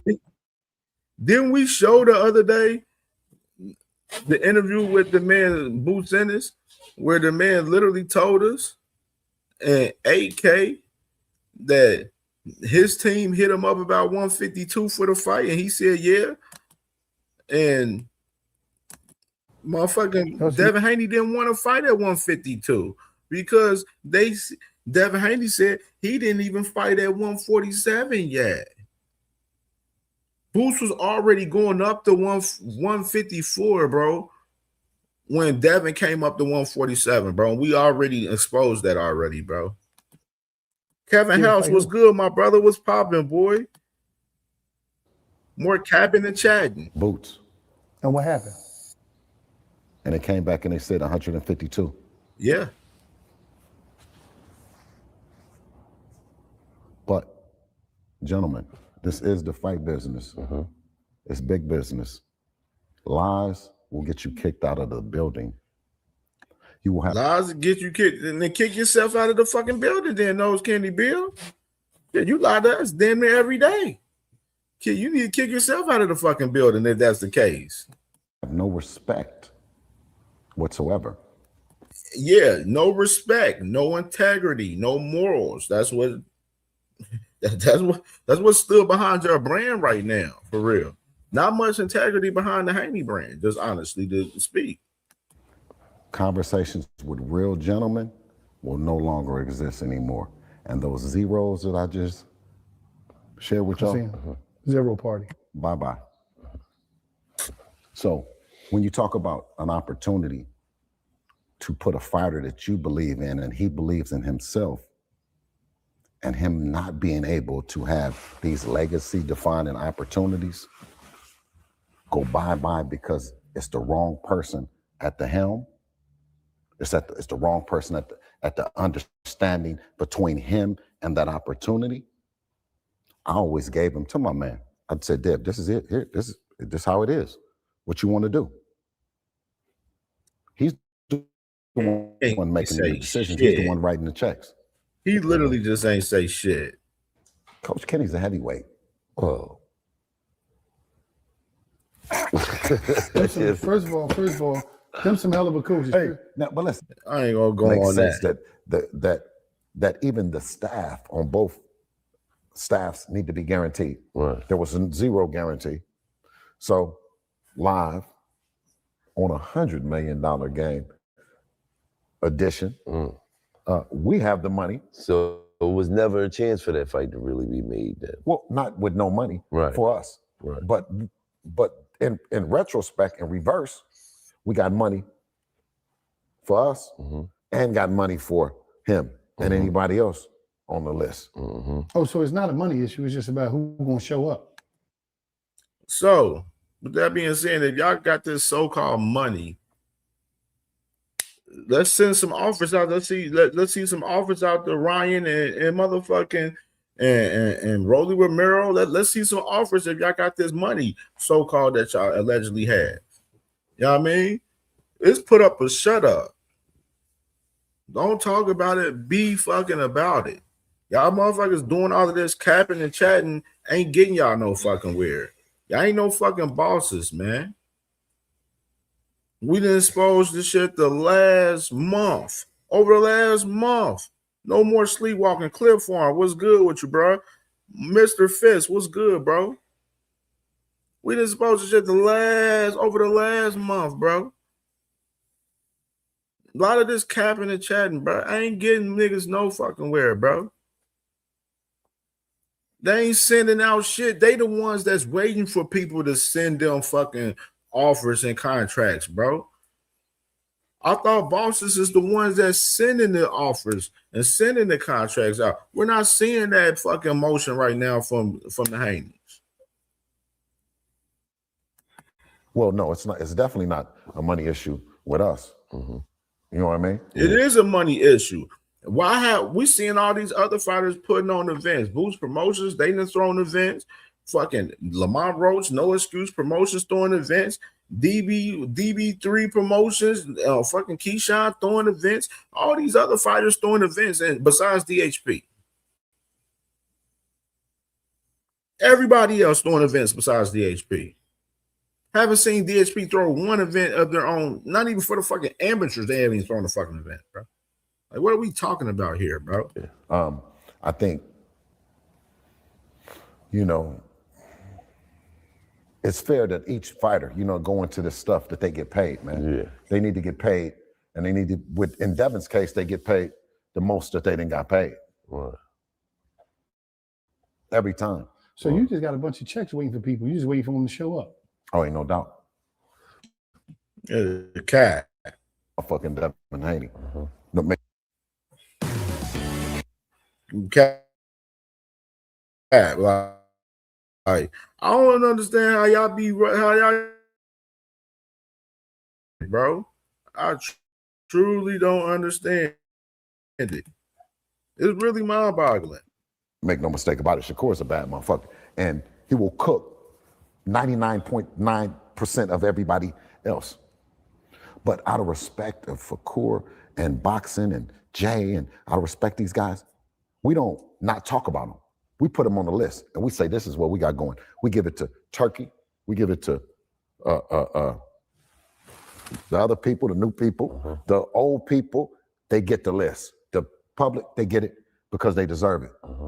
Because they really and truly deserve it. They put a lot of time and energy in this shit instead of the old was come up here in here and let's not. More bullshit. Go with Devin. We'll start with Devin. Fucking zesty. No, it man. wasn't. No, it that was wasn't. like you. Boots in a fight that you thought that he was gonna lose. I ain't never seen him gonna lose. Okay. No, I did. How many times He get hit too much from Boots. How many times have you seen him in a fight that the people thought that he was gonna lose? A lot. Listen, like 3. Boxing is about throwing punches. Like 3 of them. Boxing is about throwing punches. What Bubs hit Boots? I'm gonna tell you. What fucking John down the joint with the Sixers play.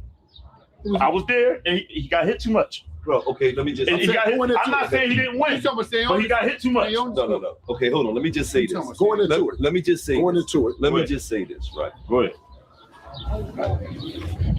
If you gotta get off the Philly shit, good. I'm not on no Philly shit. Right. Phil, I just okay.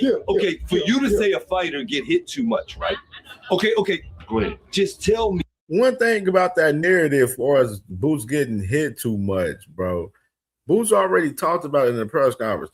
He ain't getting touched up like a lot of these other dudes, where these dudes coming out bruised up and banged up and shit. We've never seen that in a Boots in this fight from him. You know what I mean? So no, he don't get touched up like that, as a lot of these guys sit out here and try to portray. One fight. I'm gonna tell you why. Listen, no, because if a fighter get hit too much, I'm gonna tell you why. Bro, I'm gonna let you talk and then I'm gonna. All right, because I gotta get off. My attention span is short. I gotta get it off. So, this is the guy that's talking about fighting Bud Crawford, the Bud Crawford, right? If you're being touched by these people we ain't never heard before, what you think Bud gonna do? You talk about. That's a casual perspective, big time. Casual question. You ask that man, hey, have you seen Bud Crawford get touched up in fights? Ask him that. Treat Madrimov. Madrimov was touching fucking Bud Crawford in a fucking fight. You know what I mean? It's boxing, bro. You're going to get fucking hit in boxing, bro. Like, what are we doing here, bro? Like, these type of conversations be stupid for real. People that's ranked. What do you think Bud gonna do? Hold on. Can I say something else? You talk about people that's ranked number 2 in the world that come from the. See it. What's good, my boy? Fucking Kazakhstan. Of course you ain't heard. Yeah, the motherfucking Madrimov had Bud bruised up and everything in that fight. If y'all remember, don't make me pull the fucking picture up. I'll get the picture. That nigga. But you don't gotta be. They heard that nigga over there. Though. You don't gotta fight nobody to be right. Bro. You don't gotta fight nobody to be right. Bro. Let me ask you a question. I let you talk. Go ahead. Now it's my turn, my nigga. Get off. Okay. You say a nigga get hit too much. A nigga that get hit too much cannot leave every fucking fight and go to the fucking club and you not know he was in a fucking fight. Tell me one time Boots ended a fucking fight and you knew he was in a fucking fight. Once again, who the fuck did Boots fight? He deflected and didn't answer the question. Gilly asked him a question. He didn't answer the damn question. You know what I mean? You see how these casuals do, bro? That's a real logical, great question right there. When have you seen motherfucking Boots bruised up and banged up after the fight, which I just mentioned that shit, literally. And Gilly asked the question, he deflected, talking about who he fighting. That's what a lot of, like, this type of debating tactics, this what a lot of y'all goofies, y'all radio clan niggas be doing, bro. Y'all be doing the same exact shit right here. Deflect to some other shit, because y'all can't even be a man and really answer an honest fucking question. Please, bro, because that matters. Bro, you just that said, bro, that was the point. That matters, bro. That matters, man. You just. He say he getting touched up, but it's against nobody. It's like, come on, bro. I know this shit. That matters. A nigga get hit too much. How do a nigga get hit too much in a boxing match? And after every fight he can go to the club and you wouldn't know he was in a boxing match? The toughest part of pop. Logical fucking question. And dude ducked the question 100%. Per usual, like these niggas be doing out here. Like that That's a prime example of what y'all niggas be doing out there. Y'all Radio Clan members. I'm not the boxing dude like that. I don't even know three people before. I don't even know. You the boxer dude. Stanionis. Stanionis was ranked. That's one. He was a world champion. No, bro, that's one. Who's the other one? Let me get the bill. And it's here for 2 months. It's like, oh, we doing one fight with Terrence Crawford, and we want to fight Boots. You think they're letting that shit go down, bro? I want. Is they letting it go down, Bill? Fuck, another gotta make sense. Like, he would let his. You ain't letting your son just fight anybody. He can't say that ain't never full of no fucking black vision.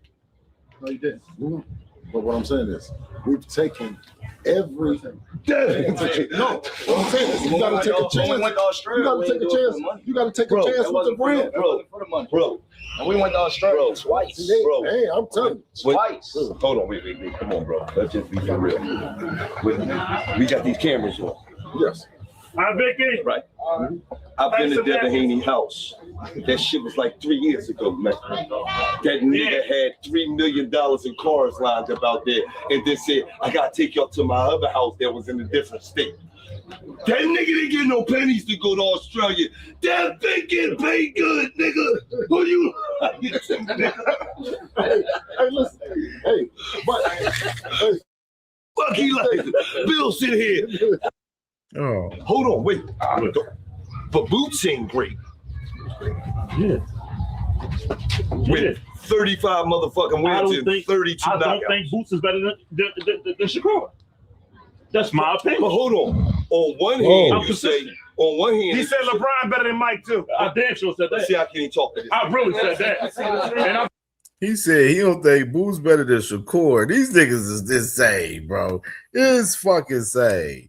Oh man, we done with that. Let me get to this last shit, man. So we open this shit up real quick, man. Let me get to this last shit real quick, bro. Dudes is insane. Knowing damn well. Shakur ain't better than no motherfucking Boots. Too much capping and chatting, man. What? Ain't you entitled to some of that? Too much capping and chatting, bro. Your thoughts are on David Benavidez moving up in weight and attempting, at greatness by trying to be the. Because I know makes me understand that what God gave me, yes, I can't say I'm not. Yes. Well, especially now with everything. Well, when you were fighting. Yeah, I'm a bit surprised. Yes. Different boxing operates today versus when you were fighting. Yeah, I'm a bit surprised. Yes, I can't say I'm not. Yes. Well, especially now with everything that's going on, Zuffa Boxing, some challenges to the Muhammad Ali Act. Would you want to talk about that? Are you in support of it?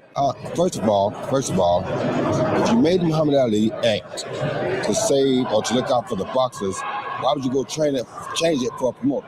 You basically change it back, saying, okay, we put these security bars in the building so no one can break in. But since he lives in the neighborhood now, we know he like to break in stores. We'll give him the key to change it so he can get in. Come on, bro, really? Really? And then, like I said, for me, the best thing is that if it was that good, all the ex-UFC fighters would be talking about it. And they would be saying good things about it. They don't. So if you didn't do good by your own people, what made me think you'll do good by mine?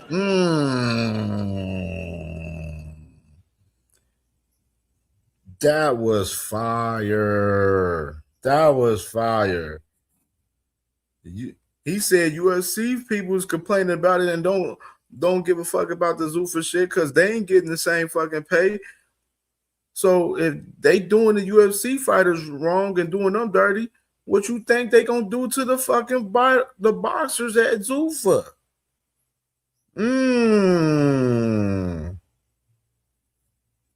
I don't know how you ain't follow that, Blaze. He basically just told us an 8K right there. You see the model with, and we talked about it with TKO and everything, with WWE and everything, how they dealing with WWE, having the wrestlers take 50% pay cuts and everything. We've seen it with UFC where the UFC fighters are complaining about, the Zuffa fighters getting, their paydays over there at Zuffa, and they over there crying and shit because they over there eating peanuts and shit. You know what I mean? You feel me? And you got Roy saying the same shit gonna trickle down the box in the same fucking way. Exactly what CamJ has been saying on CamJNetwork. Been saying it, bro. Been saying this. Now, yeah, you come in and giving a few of them a bigger bag than they used to getting, spoiling a few of them because you're trying to win your way in. But we already know what the final outcome is. Look at most of the fighters that retire from UFC, even the ones that come to boxing to make their real payday. They build up a name in UFC. And another thing, another great point from Roy. You got UFC fighters, former UFC fighters, they coming over to boxing and they boxing and shit. You got them over there fighting at MVP and shit, getting paydays right now from MVP right now. Like, read the room in this shit, bro. They come make a payday. So you want me to bring that same old to boxing? Why would I do that? So I can't accept it. I'm sorry. I'm not the guy that says, oh, you. I'm not going to say all that. But I can't accept that. My sport gives better payout to your people than your sport did. Then why would I want you to change my sport? It's just exactly. If the sport is already for the fighters getting better paydays right now, why do you want motherfuckers to come in and change that? Exactly. Don't make sense. That's just the common part of it. Are you a bit surprised by how much people aren't talking about it in the boxing space? It's almost like they're afraid to say out. In boxing, people are always afraid to piss people off with money. People think people got money, they're afraid to piss them off, or they're afraid that people may be able to do something for them when it was never happened. And that's another thing too. I'm glad Roy said that. Right now, you see some people, some of the fighters that get asked questions about Zuffa, some of them don't say much because if they had the opportunity, they may think about possibly going over there, where they literally out there playing it safe in some of these interviews on what they want to say about the Muhammad Ali Act and, et cetera. We've seen people in the boxing space do that. You know what I mean? And I'm glad Roy put that out there and take notice in that shit, because that shit is really happening right now. But if you look at it, it's most of the stuff that goes on now. Nobody ever said the truth about people that make money. You know what I mean? So they don't want to challenge the money because they feel like they can't win the fight. I don't give a damn who you are. I'm going to tell the truth about it. It does look as though the Ali Act reform is going to pass. It probably is, but it's gonna ruin boxing though. So that's not a question. It's gonna ruin boxing totally. Does it worry? Does it make you worry about monopolizing the sport 5-10 years down the road? It does in a sense, but they're not gonna monopolize it in this country. There's the rest of the world out there. You still gonna work here. So for me, I don't buy it. I hate it for the people in this country because they're gonna be monopolized. They're gonna be basically slaves. They're gonna be own sheep. You don't get to decide what you wear no more. You don't get to decide who you are no more. You have no identity. You know what I mean? It makes you a sheep. It does what your master says to. He said you're gonna be a slave at Zuffa Boxing. Damn. It says you ain't gonna have no identity over there at Zuffa Boxing. Sheesh. Ain't this some of the same shit CamJ been saying on CamJNetwork? This shit all comes full circle at the end of the day, bro. All comes full circle, man. Roy is cooking right here. That's wrong, but y'all what they want? So them. I'm through boxing, thank God. Because if it would have been me, I would have moved out of the country. If they changed on me, I would have moved out of the country when I was fighting. I would never have fought in the United States again because that's how bad that is. But people don't understand how bad it is. And most people don't usually know what it is they're changing until it's been changed and then they're not pleased with how. Yeah, the problem is the Muhammad Ali Act allows you to know everything that came in, every penny, every dollar. You understand me? Now they're trying to change to where you can know what the fighters were paid, but you can't know how much they made on the whole event. They're going to hide that. So they made $500 million and you was the main event. Well, ain't you entitled to some of that? But they're going now, because they're going to change the reform, you can't see that no more. So you won't be able to see. You hear that, Mr. Radio Hacker? You hear what he said? He said, if the event made $500 million with the act being changed, the fighter's not going to be able to see that the event made $500 million. with them changing the Muhammad Ali Act. Told y'all, read the fucking room. What they made on the whole event no more. You're not gonna be able to see what they paid you and your guy. And all the Haney fans was arguing against that. For as PBC talk about, PBC's not going to show the books, but right here, Zuffa's trying to take that away, and they want to sign over there. Y'all make this make sense. Like, bro, stop fucking playing with me, bro. That's not right, because now you don't know how much that event that you participated in, that you might have been the main event in. You don't know how much money you bought in. So you can't know how much you got to ask for next time. That's what they basically doing. And that's stupid. Sakil, you absolutely fucking right. This was Turkey plan all along. And people not paying attention and not realizing. So people sign up for it, don't even understand what they signed up for. That's normal in boxing. That's why he did. He realized that was a cheat because they don't pay attention. Look at Radio Hacker in the comments. Now he don't give a fuck about it. Yeah, because your talking point been fucking slayed and fucking shot in the air like a fucking bird and got killed instantly. You know what I mean? Now he don't give a fuck about it. Now look at these niggas, suckers. Niggas be moving like suckers, bro. Themselves what they doing, and they got go for anything. That's what happened. At one point, obviously, boxers coming up in the ring. Tuck they tail on their talking point because that shit got killed just now. Fuck is he talking about? These niggas be dying every day. I told y'all, man, this is the real dark side over here, bro. Real shit, man. The one thing they had looked forward to the most is to be able to have a shot at a world title. Seeing that they want to sort of abolish the sanctioning bodies. What are your thoughts on that? You said a world title. That means that there was more than one. There was more options because if you came along in the alley days, heavyweight, you won't win no world title unless there was more than one. About so many guys that probably should have been heavyweight champ were not heavyweight champ because the alley was there. So, I mean, if they were one title, and then the worst part about it now, they got one title and they dictate who fights for that title. So if you piss them off, you'll never get a title shot. So some of the best fighters in the world now, if they stand up for themselves and want to be themselves, they're not going to get a shot because you pissed off the sheep owners. Yes. Absolutely. With them, Zuffa picking who fighting who, if you ain't in good graces with them guys, they ain't going to give you the fucking opportunities. And we seen it with the guys in the UFC. Same shit gonna trickle down. Exactly what Roy said. Roy is cooking in this shit right here, bro. He is deep frying this fucking interview. Tell me, so if you want the sheep and you piss off the owner, you ain't gonna eat no more. Duh. Yeah, I think a lot of people, including myself, gets a little confused by all of the politics behind it because there are things we don't really know. It sometimes looks good on paper, but what you get confused about is they throw the money here that you can see and understand. They throw that in your face, so that looks good. It's a dog park. Roy is cooking in this shit right here, bro. He going crazy in this shit. You don't see what's going on over here. You understand? That's what the problem is. Yeah, exactly what it is. Yeah. Well, we'll see what happens in the coming weeks, but it does point towards it being changed, hopefully. Like I said, it won't change all over the world because the rest of the world they work for. England already rejected it. They said they're not having it. So it tells you something wrong. If other countries are rejecting it, it tells you something wrong. You understand? It's not fair. You shut up. Stop your shit. I'm gonna chill out. No, I mean, I think. Chill out. If the other country didn't go for it, tell you something wrong with it. Yeah. Quite naturally. Like I said, for me, if I have an organization and you're in my organization, you step away from my organization, come to your organization, and make more than 1 or 2 fights in your organization than you made your whole career in my organization, don't that like something wrong with my organization? So why would you want me now to change my organization or take yours now and change it like mine? Now you can't make the money at all because you got both of them. You got yours and mine tied up. So now you ain't gonna make no big money if you are that superstar. And guess what?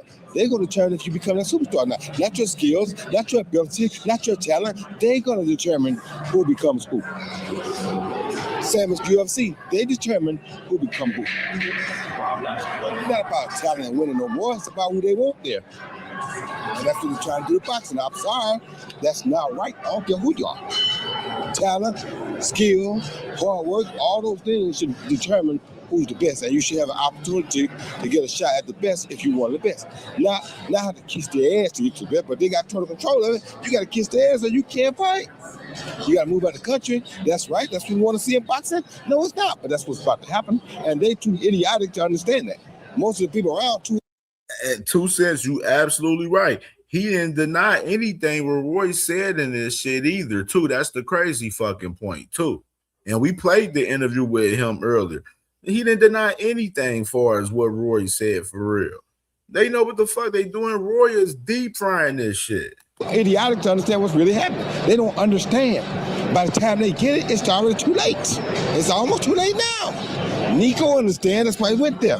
Oscar understands, that's why he went there. But most people in boxing don't understand. They see a few $100, that's great money. No, it's not. It's great money now. It's not great money tomorrow. History's gonna be erased. There's gonna be no such thing as WBC, WBA, IBF, and WBO champ no more. Chad Crawford was known for being the four belt era champ in the weight division. That's gonna be gone now. No such chance to do that anymore. And that's what we want in boxing. So we're gonna kill the history to make it look like UFC. Not make it out of there with that. I'm sorry, I can't do it. Bruh, I agree with him 100%. So we just gonna kill the history with the undisputed and everything, and just go for one belt that motherfuckers don't give a fuck about. That's what we doing. Like, that's what we doing. I agree with Roy Jones 100% in that shit, bro. 100%. You know what I mean? And that interview was one of the most powerful interviews that we seen for real in recent time in the boxing right there, man. That's why I wanted to definitely highlight that shit, because he kept it 100 in that fucking interview right there, man. Roy Jones, man. Right there. Y'all motherfuckers, all of y'all talking points for us, the undisputed for, all of these other fighters and all, the accolades, talks and everything. A lot of that shit gonna be finito in that process with Zuffa. They're trying to promote that that's the best fighting the best over there. And I said, it's not the best fighting the best over there. The signings that they have right now currently, those signings don't move the needle. Even the included rumor signings that they have doesn't move the needle for the company. That's just the fact of the matter. And I want to say that Roy was definitely on point 100% in that interview, man. 100%, man. So let's go ahead and open up the panel, man, for sure. You feel me? Y'all know the vibes. No radio hacker. No him. Anybody else, you're good. You know what I'm saying? Everybody talk one accord, you know what I'm saying? One mic, you know what I'm saying? Don't talk over each other, you know what I'm saying? Everybody show love, you feel me? You know what I'm saying? Let's definitely have the vibes good, man. Let's have a great, honest, intelligent boxing conversation, man. We can talk about all the topics that I done ran through today, man, for sure. And salute to my brother, Mr. Altarissi. He said, I will pay not to hear back hacker bullshit. And salute to my brother, Mr. Altarissi, with the $5 bagger in the cash app, man. For sure. Yeah, so, yeah, man. Let's get to it, man. We got a lot to talk about, man. So let's go ahead and open up this panel, man, for show you dig. Let's pin this John. All right, man. Link is open, man. Pull up, man. The real dark side, man. Y'all know the vibes, man. A lot to talk about, man. Shit, Boo Ennis and Bud, man. Bud crashing out on Boo Ennis, man.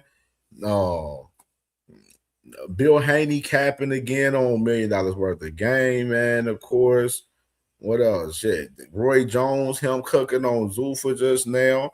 The fights this week, man, with Keyshawn Davis. Now you're all bright. Dave Allen, Philip Herkovic.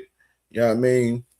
A lot to talk about, man. The panel is open, man. The link is in the chat. The link is in the chat.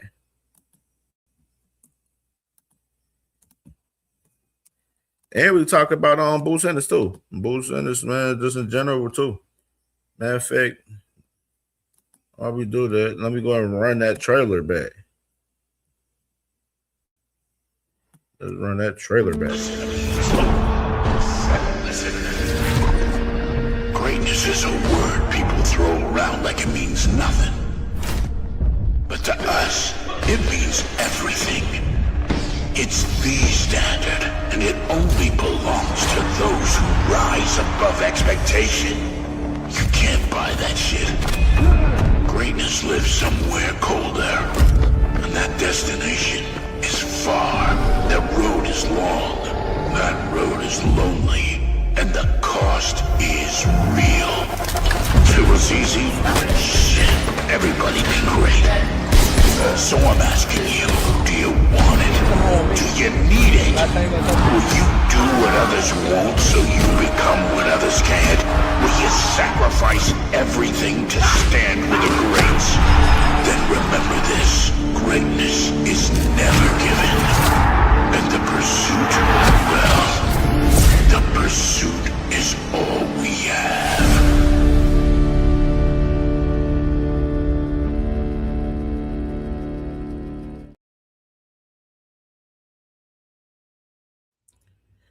P100, man, what's good, brother? What's popping, man? How you feeling? Good. How you doing, man? I'm good, man. What's popping, man? What's good with you, man? What you got on this? I'm just, I just gotta laugh at Bill because Bill's a better showman than Dev's a boxer, and that's crazy. Man, man, he think he Don King, boy. That boy ain't no damn Don King. I was like, come on, man. I mean, how many times you just gonna skirt the question or just, not answer the question? It's crazy to me. But that's Bill. He knows how to sell. Right, and I'm glad you noticed that he be running around from questions and everything, ducking and dodging questions out here, man. You know what I mean? It'd be nasty work to see that shit in 8K for real. Yeah, but that whole Bud and Boots thing, Bud, I don't know why Bud kirked out like that. It made no sense to me unless they planned it or something. But him wilding like that over a phone call about nothing, basically, I don't know, man. That's a little bit too sensitive for me. I mean, shit, especially because you're retired. Yeah, and you ain't coming back out the fight. If you ain't coming back out the side of the fight, then shut the fuck up. Flat out. You know what I mean? Like, it shouldn't be no reason why this man Bud out here talking about Boots and everything. And if you ain't coming back outside the fight, Boots in particular, then nobody gives a fuck about what you're doing for real. And I told y'all earlier in the show, I guarantee you, Bud Crawford comes back, from retirement to fight, it won't be Boots Ennis. I guarantee you that. I mean, he may come back for the Canelo rematch. That makes more sense. It damn sure won't be Boots Ennis. I know that for sure. No, I don't see that. It won't be him. And if I'm Boots, I'm not moving up in weight. Now, right now, I'm gonna move up in weight when I want to move up in weight. You ain't gonna make me move up in weight up to a catch weight between 160 and 160. I'm not doing that. You're retired. I don't have to make any concessions to a retired person. Shit, me personally, I heard my sis 2 cents say that shit earlier. Salute to my sis 2 cents in the building too. You know what I'm saying? I think bro should be, on his own journey. Right. Be on your own journey, you know what I mean? Like, you know what I'm saying? Fuck. Which I think Boots kind of been like, when he get asked a question about Bud, he may answer, he may not. Like, but he don't be tripping about answering a lot of those questions for real, in particular, for real, for as Bud like that, you know what I'm saying? And then he said what a fighter would say. Yes, I would beat Bud. Yeah, I'll stop Bud. You know what I'm saying? Like, right. He wasn't saying it, like, Boots has never really been disrespectful to Bud Crawford in reality. If anybody really necessarily, you know what I'm saying, understood that, like, he's never been nasty or disrespectful to Bud, and for real. No, that's what I'm saying. If I'm Boots, I ain't gonna speak on this. Even if somebody asks me about him, I'm like, yo, he retired. That's what he said. It's whatever. I know he ain't gonna smack me when he see me, so it's all whatever at that point. So I'm not going. I have nothing. If I'm Boots, man, look, I ain't worried about that dude. He's retired. If he's gonna stay retired, fine. If he wants to come back and fight me, fine, whatever. That's a fact. That's a fact. Radio Flyer, what it do? What it do, man? What's good, man? What you got for the boxing talk, boy?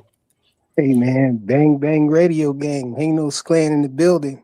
Salute, P. Hunter. What's good with you, man? Welcome to the real dark side, man. It's been getting real dark over here, man. You know what I'm saying? You feel me? You know what I'm saying? The dark side. If you look at the video, man, when Bud first got on the phone, you know, you had main man, you had big boy there, like, yo, they playing with your name out here, man. He really the one who hyped Bud up. Remember? He was like, he was talking to Bud first. He was in front of the phone, like, yo, man, they playing with your name out here, man. They playing with you out here. And you know, I think that's what kicked it off, you know, what he said, you know what I'm saying, when because remember before that, before Bud got on the phone, they was arguing back and forth, you know, about Bud and Boots. And so, you know, he probably used it. We don't know how many times Gil and Wallow be, you know, goofing around and everything, calling Bud up, talking about Boots and all of that, you know, because we know they hardcore Boots fans. And you know, they got access to Bud number. You know, they be I would imagine they be antagonizing them and stuff. Bill called Bud. I don't think he did. I think that was Wallow phone. Well, Bill called him. No, I think that was Wallow phone because Wallow Bill was half paying attention. It's Barnum and Bailey up here frequent. So basically, frequent. You basically said Bud had a Marlo Stansfield moment. Say that again. You said Bud had a Marlo Stansfield moment from The Wire. What does that mean? You probably don't never sort of why like that. But when they was this guy, he was like one of the major drug dealers in the show, and when they was all locked up in a pen, somebody said, "Well, you know, they said something about you on the street," and all he kept saying was, "Who said what? My name is my name. My name is my name." So you know, if that's the case, again, Bud overreacted. I think he overreacted. Yeah, I think it was a buildup of stuff, man. You know, he probably saw. I think you doing a lot of hoop jumping frequent. He probably saw Boots on that interview say he had knocked Bud out, he had stopped Bud and all of that, and you know, then you know, combine that with Billy and Wallow. But it wasn't even said in. What's up, Cam J? What's up, Cam J? What's up, Shaq? This ain't the first time they argued. This is what Bud is pissed off about right here. This right here. Now, if that Bud fight was to come up, how did you see that was going? What you mean? Result-wise. Me, victorious. Victorious? Yes. Are you stopping him? I'm stopping anybody. You stop everybody? For sure. All right. I like that. Yeah. I like that. That's what you're supposed to say. Ain't what I'm supposed to say. It's what I know. I'm like that. Everybody know me that's around me. Like, with the higher the occasion is, the higher the event is, the stakes, they know how I get. I start tweaking. I get nasty. Now, if that Bud fight was to come up. Hey Cam, a lot of people that I don't think they really following Boots early on. Boots always was talking about Bud and Earl and how he think he do everything better than Bud. You know, he was talking about because they was bringing up how Bud can switch it, and he said I do it more fluidly. Everything that he did. Bro, I was literally earlier before the show, bro. I was going back looking at a whole bunch of Boots content, bro, where I seen where Earl was at the fight at one of Boo's fights at ringside, and Boo's team was sitting right next to Earl, and Boo's got a stoppage, and he called out Earl because he was rude on ringside and everything, and Boo's team was popping this shit at Earl was popping this shit back at them like Earl said you'll get your chance, right? Wood goes back to that, bro. It's been going for a long fucking time for real, man. Was people really not adding the context for that for real, bro? Like, that's what I'm saying. Bro, been on that top and trying to fight Earl and fight Bud and shit, you know what I mean? So I don't know why that narrative went to where he wasn't trying to fight motherfuckers. That's why I was talking about, like, with the whole shit with Bud talking about Boo's team said he wasn't ready. Then fucking Zab Judah said that contract too, and was talks, right? Yeah, it was just talks. It was no contract, no paperwork. Because what Bozy wasn't really trying to you know. No, none of that. Bozy was down. Bozy was down. It's just, just everything got caught up. The other fight happened with Crawford. The Avanesian? Yeah, the Avanesian fight popped up. So then just business just like sidestepped. And then it just, so it was like, it was nobody that ever like ducked from nobody. Boots didn't duck. Crawford didn't duck out. Everybody was willing. At the time we were representing Crawford. So we was stepping up for Crawford and Boots at the time, because I remember myself having a conversation. They was interested. They was like, yeah, what's up? Let's talk. But, other business came up, so we had to move on. So Bud walked away? Yep. They went to BOK Prime. No, and Bud did didn't that walk whack away. That's fight. when No, that's they when- went and did that fight with what you call him, Ebenezer, or whatever his name is. Let me get 2 cents, y'all. Let me get my sis 2 cents. Go ahead, sis. What's up, y'all? I just popped up here. I was in and out kind of listening. But I mean, I don't like, people just don't want to admit that he overreacted. Like, what is the issue? Bud's a retired fighter. We heard what Boo said. He didn't say nothing in no threatening manner. He ain't said nothing he ain't been saying. So I don't understand why when you was active, you wasn't talking this spicy. I don't understand why now that you outside the club and can't get in, you talking all this shit when the bouncer's at the door holding you back. Now you spicy. Now you muy caliente. Like, I don't understand, like, what's the problem? Like, what did he say to make you go off like that? And I was listening to Bernie the Bottom on Mill City, and he was just like, oh, he need to he should have been respecting his elders, and he should have said Bud is a great fighter. I don't know who will win. And I'm like, how old is Bud? Is Bud an elder, or can he still fight? Like, is Bud an elder, y'all? Like, how is Bud Boots elder? They're not that far apart. Like, you're not an elder, Bud. Like we expect your elders. Like, I don't understand the way these guys think about Bud. Like, it's like weird. You know what I'm saying? Like, Bernie talking about people need to pay homage to Bud and all this other stuff. Like, bro, you still these dudes contender. Like, y'all still are competitors. You still Boots competitors. You talk about you not foul, slapping and doing all that. So are you telling me what the hell? Like one robot. You the racist, sis. You transform. Respect.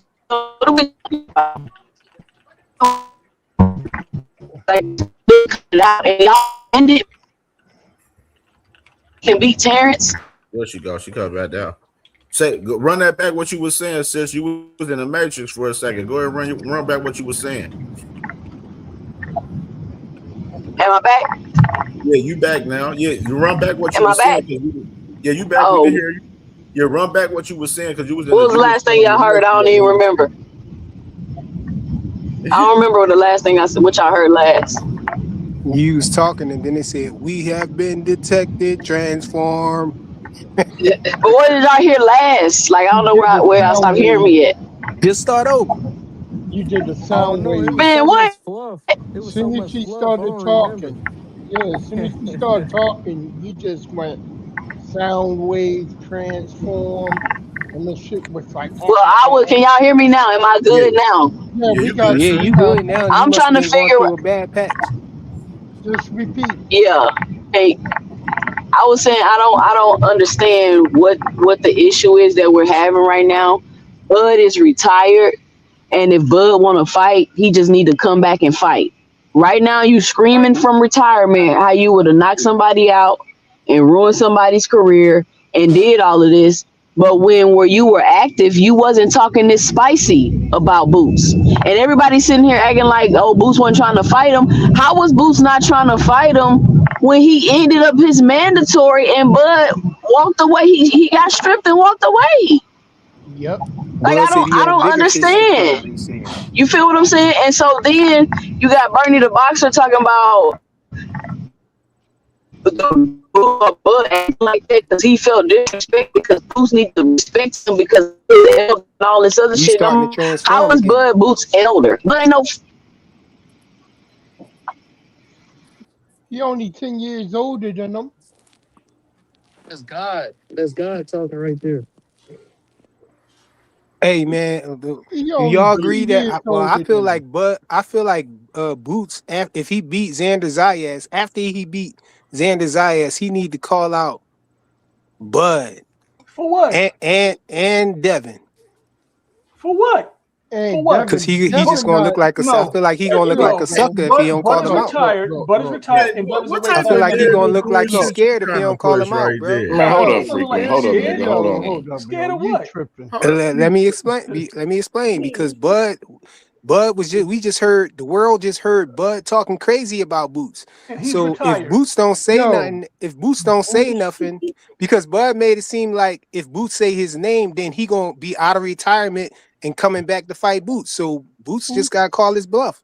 I feel like Boots gotta, you know what I'm saying? He gotta call him out like, when did motherfuckers call out retired niggas, bro? Cut it out, bro. Hey, when as retired dudes act like people scared to say their name, and if they say their name and talking about they slapping the piss out of somebody and all of that. And Bud said the same thing before. He gotta say something about me. Freak, what I told you, bro. You care more about these guys yapping on social media than you do about fights actually getting made, man. That shit is nasty, bro.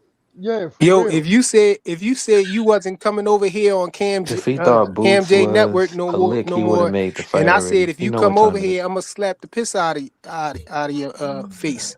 Would you come over here after you said you wasn't coming over here no more?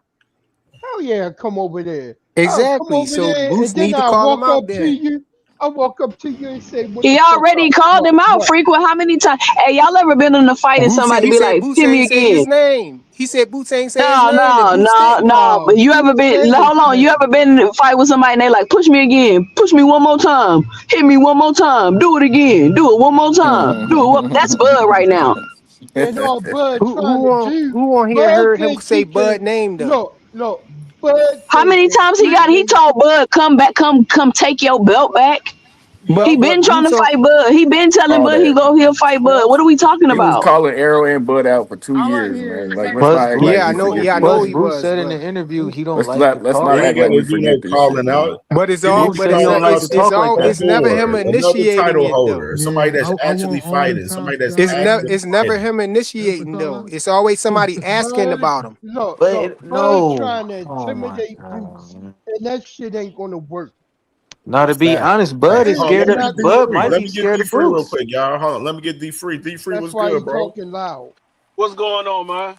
I don't know what frequent fly talking about, but the thing is, I don't understand why Bud is so upset because Boots was asked a question.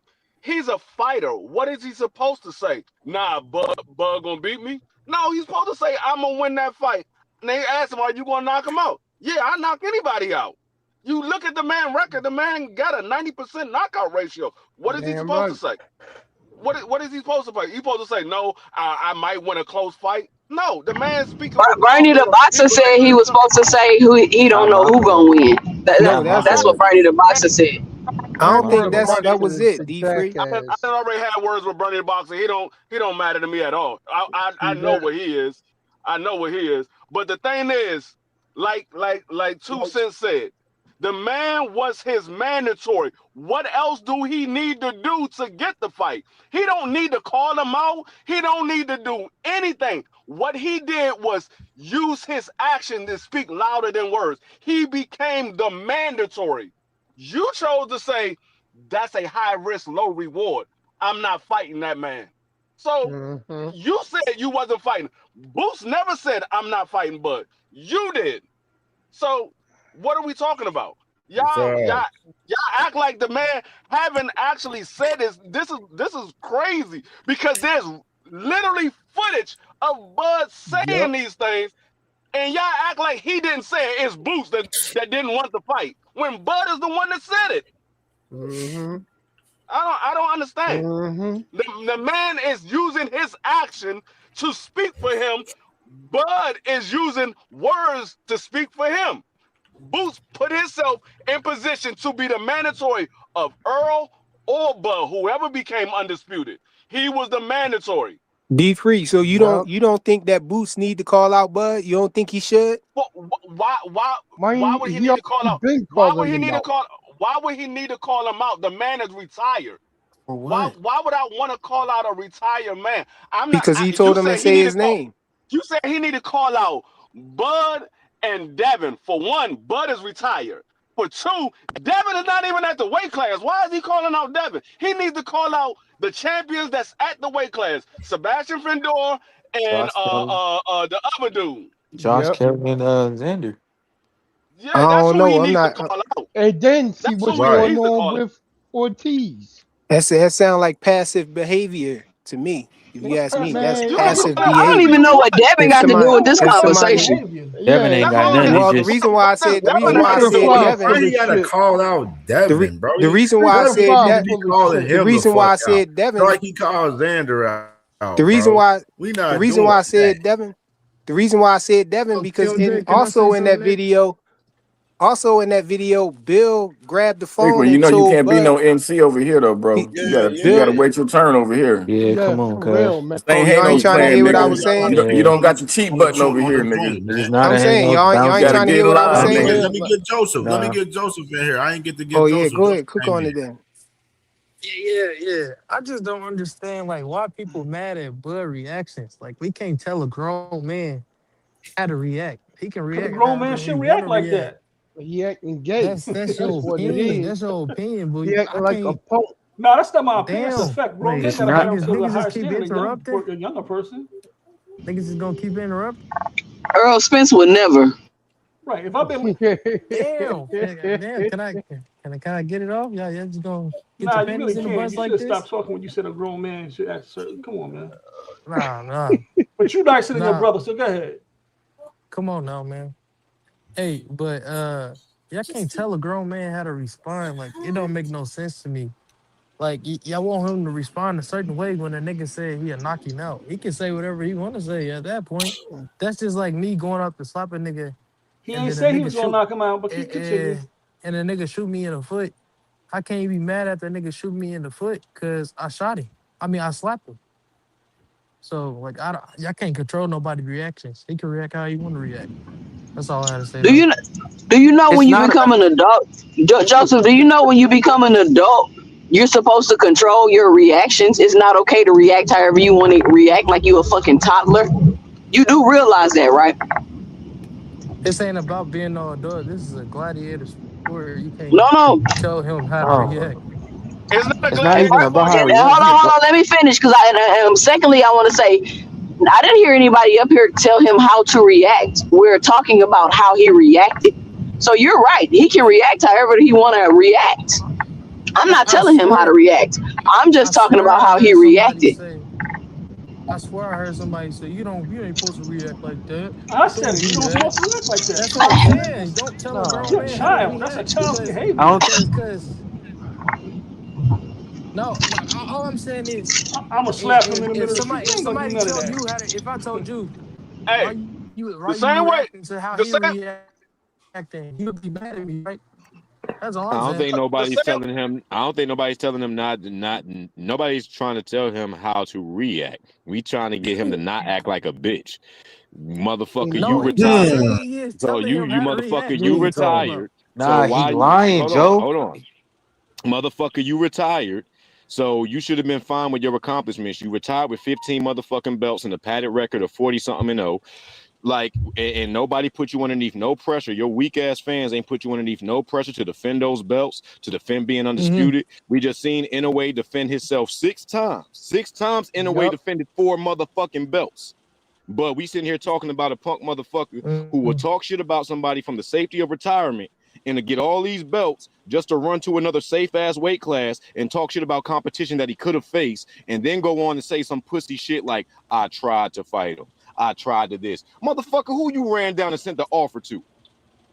Kill all that pussy shit, man. I mean, You it know what I'm saying? sound Because good. the It sound motherfucker. But then there's videos That out sound there more him saying, emotional than him. The way y'all talking. Hey, look, this oh my my thing. That's what I'm saying.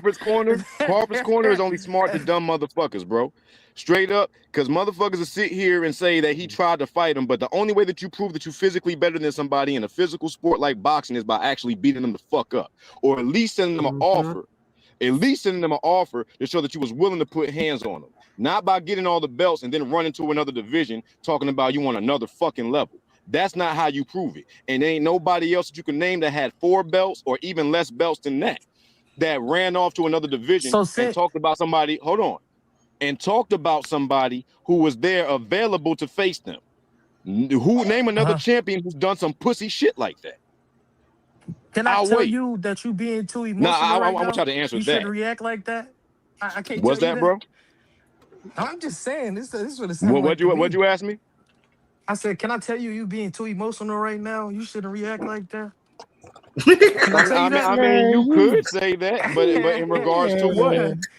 In regard to what? I'm just saying to your whole spiel that you've been doing. It's too emotional. Because this my thing. Can I tell you that? I wish Bud would have slapped Gary. Hold on, y'all. Hold on. Let me get quiet. Let me get Quadir, then be more bully than Juke, man. Go ahead. Salute to my brother Quadir, man. What's good, bro? Let me get after What's Juke. going on? Nah, this why Yeah, is no one answering I got the. Cash too. Yeah, my brother Cash too. Yeah, go ahead, Quadir. Go ahead. Can y'all hear me? Yeah, we can hear you good. Yeah. So I don't think it's so much of like him reacting. It's just that why is nobody talking about the blatant lies? It seems like if you a Haney fan, a Shakur fan, the way to get down with the clan is you cool with lying. Like he bold-faced lying. There's videos of him saying a whole bunch of different stuff, just like the rest of the clique that he be with. So it's not about who called him or he's reacting. It's about what he's saying. And then what is he really saying? He's saying basically, oh, is he trying to distract Boost? Does he say he want to support Boost, but then his actions say something else. So he's really lying. It's not about his reaction to everything. Boost is about to become something that Bud maybe always wanted to be. And then he ran out of time. That's all I got. No, he ain't run out of time. He ran out of heart. You know what I'm saying? Once Victor Conte died, Victor Conte died, nigga, all the he ran out of juice. He ran out of juice. Damn, Sin. He ran out of snacks. Damn, Sin. Hey, look, once his OG died, all of a sudden niggas don't want to fight no more. Now they want to talk from the safety of retirement. Bro, I don't know was nobody. what I would have did. Yeah, that makes sense. I don't know. Bro, if y'all know a better word than a bitch to call this nigga, then please leave it in the comment and educate me. Because I don't know no other action to call this shit. Like, I'm trying, bro. I tried to be nice. Damn, I'm trying to tell you. Cam, before I called up here, I said I wasn't cursing today. But it seems like with this motherfucker, you can't escape the negativity. That nasty, nefarious, narcissistic, that damn Nebraskan, man. He's a nasty motherfucker, I tell you, bro. He's a nasty motherfucker. Can't trust One last thing too. Like I can kind of relate this to football, right? Everybody know Emmitt Smith, all-time leading rusher. Like greatest, everybody says that. But when you ask who the greatest running back, a lot of people say Barry Sanders. Now when you look at Boots, right? All right, Bud got the accolades. You cannot knock his accomplishments. He's a great fighter. But when you watch Boots, you see something else. You know, like, all right, it's just like everybody says if Barry Sanders had Emmitt Smith line, he probably would have had 8 million yards. That's why you can put together. Now everybody's looking at Boots like, man, what he's doing right now, he could already surpass Bud in a few years, probably. Who knows? Like in the next 10 years, will we be talking about Bud like we talking about Boots? People can watch him fight and see that. I think that's Terrible what comparison. I don't know. Well, that's how I look at it. That's your opinion, but that's how I look at it. Comparison. We won't talk about Bud in 2 years, bro. There's already motherfuckers older than him doing more impressive shit, and there's people right alongside him that's going to overshadow him. That's why he has to talk right now. Let me go with Be More Bully, man, and then Juke the Cash Crypto. Yo, man, this is what I see right now. What's you up, look at Bud in that motherfucking video. You know what you see? You see the motherfucker who lied so much about this man. Damn, I can't hear him. And not being. Can you hear me? Can you hear me? Yeah, we can hear you, boy. We can. All right. What it is you see Bud who set up here and talked so much shit about this man, who already said blatantly, plain out, I have no intentions on fighting Jerron Ennis. Now he up here running his mouth like and running those same old lies that they've been running through Bernie the Boxer every 3-4 days to go run on the Mill City and say, oh, we tried to give him a fight. We tried the same old bullshit when they know they weren't trying to fight that man. Bud even said out his mouth he wasn't trying to fight that man. That man became the mandatory. Bud said, fuck that. I'm going to take the Zabanese fight and move up to 154. He went and took one fight, and then from there, he went on and bumped up again to avoid from fighting Boots. Come on. And when you look at the video, what do you see? You see somebody who's afraid. He trying to bully Boots from Nebraska to Philly, talking to motherfucking Gilly and Wallow on $1 million worth of game. That's what it is. That all was a setup. Bill set that shit up. Bill knew he was going to be over there, so this is what I'm going to go here and I'm going to talk my shit about Devin first, and then I don't know, I just make up some shit as I go along. You know what I mean? Then I'll go here and I'll bring up Bud, and yeah, and then we can plug that shit into Boots. That's all that was. And he thought that he could get loud, talk loud, I smack him in the head, all this bullshit in his career before it start. Like he about that. If you're about that, nigga, show and prove. Come out of retirement. Say I'm going down to 154. Come to where he at after he get his belts. And then stand on business. But you ain't doing that. Why? Because you're a fucking bully. The nigga always been a bully. He one of them people you would call a bitch bully. He go around and bully motherfuckers that can't stand up to him. Of course. That's what Bud is. Like He's a bitch bully. Hey, can I ask one question to the panel? Especially off your point, B-More? He did the same thing to EJ? He bullied that nigga too? You know what I'm saying? No. What he did, hold on. I'm gonna tell you exactly what he did. He attached his name to EJ while fighting motherfuckers who didn't compare to him a lick. So this is the thing. When you call out a bigger guy, like this is like me coming. This is like me coming to a rec center that NBA players play at and just talking shit about the NBA players, knowing I'm not on their level. So motherfuckers pay attention to me. But the plight, some people are going to be dumb enough to say, "Hey, yo, Kobe, why don't you play this motherfucker that's been coming to the rec?" You know, like it's like, bro, this nigga ain't putting no work. Let me ask you this. No, Bud always gotta attach his name to somebody. He ain't never the birthday. This is real quick. This is real quick. I know you're gonna give me a quick response. Go ahead. So you saying he came from the rec center and beat EJ ass? That's what you saying to me. Not at all. That's not what I'm saying, sir. Let Juke get her bars off, yo. I'm gonna say what Victor Conti said. How about this? I'm gonna use a Victor Conti quote. Not to take anything away from Bud. That's in quotations. That's what Conti said. That's Bud's OG who just died. Not to take anything away from Bud, and you can look on Manager Marty's channel. Shout out to Manager Marty if you need to see this interview. Everybody wants to know what was wrong with Errol Spence. So somebody from Crawford's corner said that Crawford did not fight the Errol Spence that the fans wanted to see. So you go dig that nigga up and argue with him about that shit. Because he represent Crawford saying that. Now, my greater question. I'm done. Hold on. You got it. Hold on. So my greater question is, do y'all, everybody up here, you know what I'm saying, do y'all think that Bill Haney is using Crawford as a tool or a pawn to do shit that he can't get his own bitch ass son to do? Yeah. He never. I think they trying to distract Boots or something. They got something going on. That kind of go to what my. I think he's signing up Crawford for battles that he would never put Devin to. You know, that's how I'm seeing it, because you know Crawford said he was inspired to fight Canelo off of Bill, and you see that Bill said something very telling that I wouldn't appreciate if I was his son. He said, I told them that you will whoop Canelo's ass when you come out of retirement, something that Devin can't do. Why would you say that?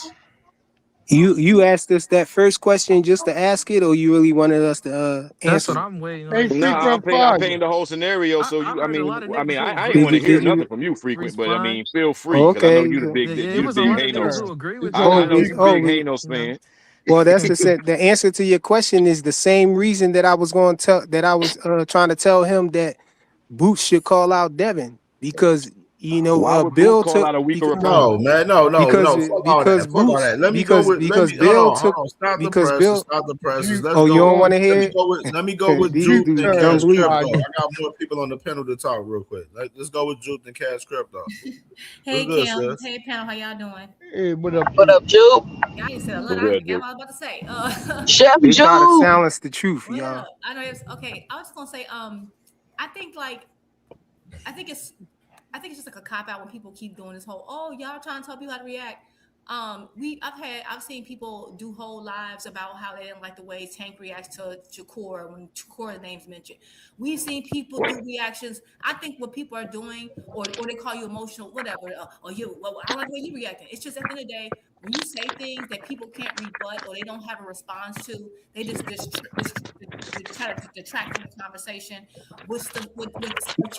But they don't let you respond though. How? Yo, Flyer.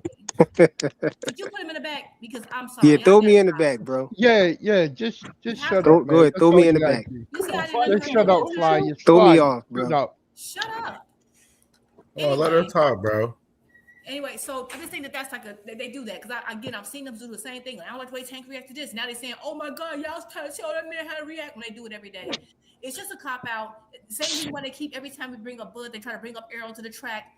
Basically, I think at the end of the day, people don't really have a response. They just want to just run some interference. So a lot of these conversations are silly. But I will say something that Joseph said that is absolutely correct. This is a gladiator sport, and I think that's the issue. It's a gladiator sport. It's not yaponomics. It's the yapping. And I'm noticing that a lot of people who are particularly attached to certain fan bases really enjoy the yapping more than the fighting or the actual fights getting made. Like, Boots gotta call him out. I mean, people are obsessed with these call outs. Call outs do nothing. That's not how fights get made. Well, he said this, and now you got to show this. That's some lame stuff. No one who really gets any action care about a whole bunch of back and forth. They don't care. No one that Bud ever fought had to call him out to get it done. Like, it's just, let's just stop being silly. Like, y'all, I mean, people are acting like they're 12 years old. Yeah, but people gonna see, think he a punk, because anyone who thinks like that are goofy anyway.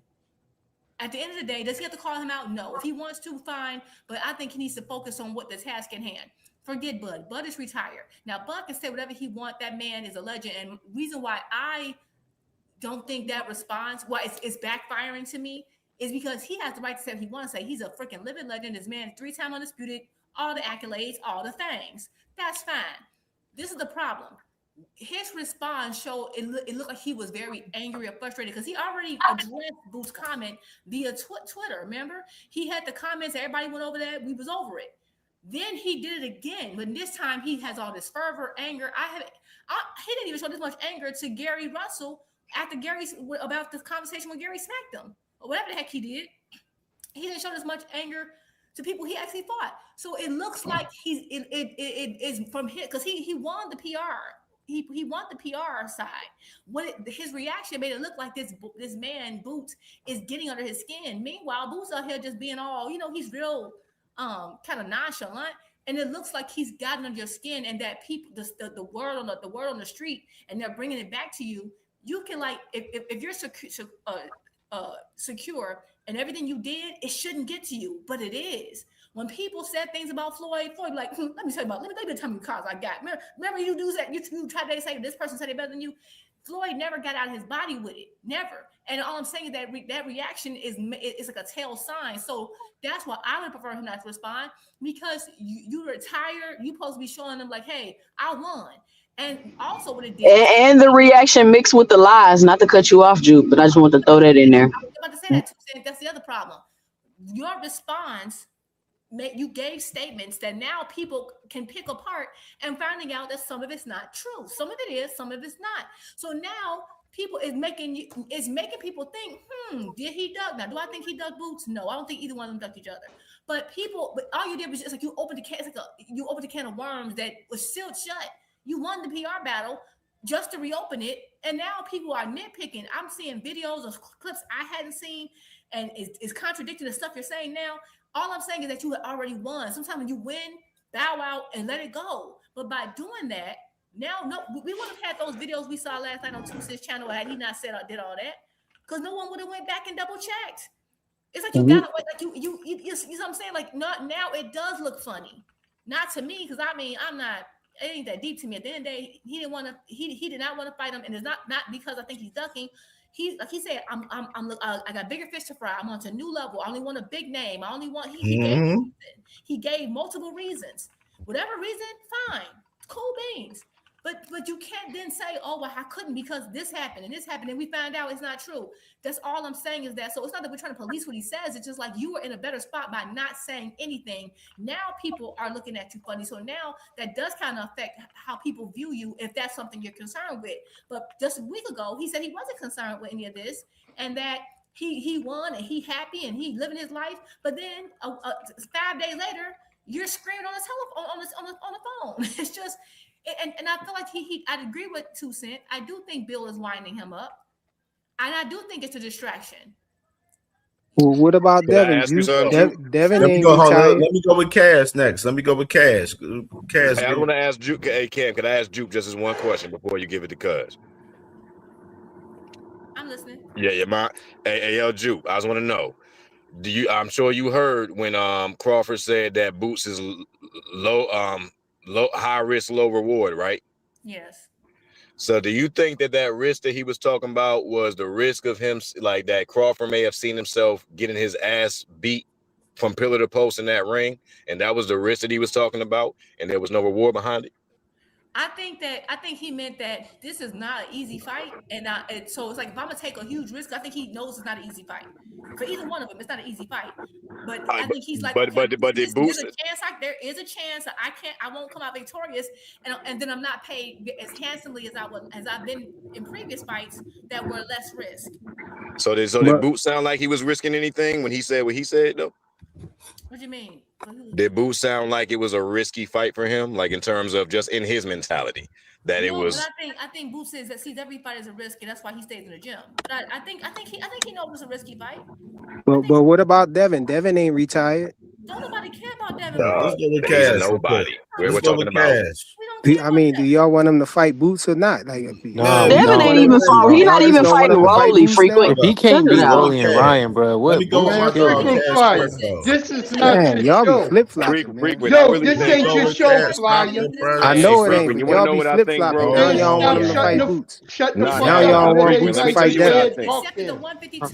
Who is y'all? I never said I wanted to see Boots fight no damn Devin. They scared now. Yeah, they scared now. We gonna talk about that. Y'all niggas scared, man. Let me get my brother Cash. I think Devin will kill himself. And I'm a Boots fan. I want to see that fight. I ain't into protecting none of these fighters. Let them fight. My brother Cash Crypto, and then I'm gonna go after Cash. We gonna talk about it. Cash Crypto, go ahead, bro. Jupe, you done? Yeah, go ahead, Cash.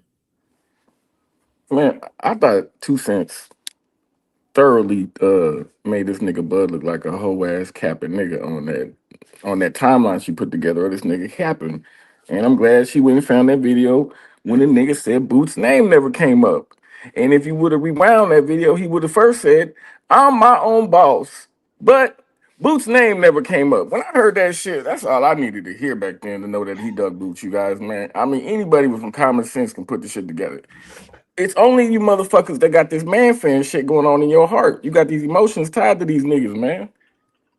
It's really, really nasty work. When you hear someone like Bud say, this nigga is a lose-lose, and he's high risk, high reward, let me put that in layman's terms for you man fan motherfuckers. That means Boots is that nigga that can ruin Bud's plans.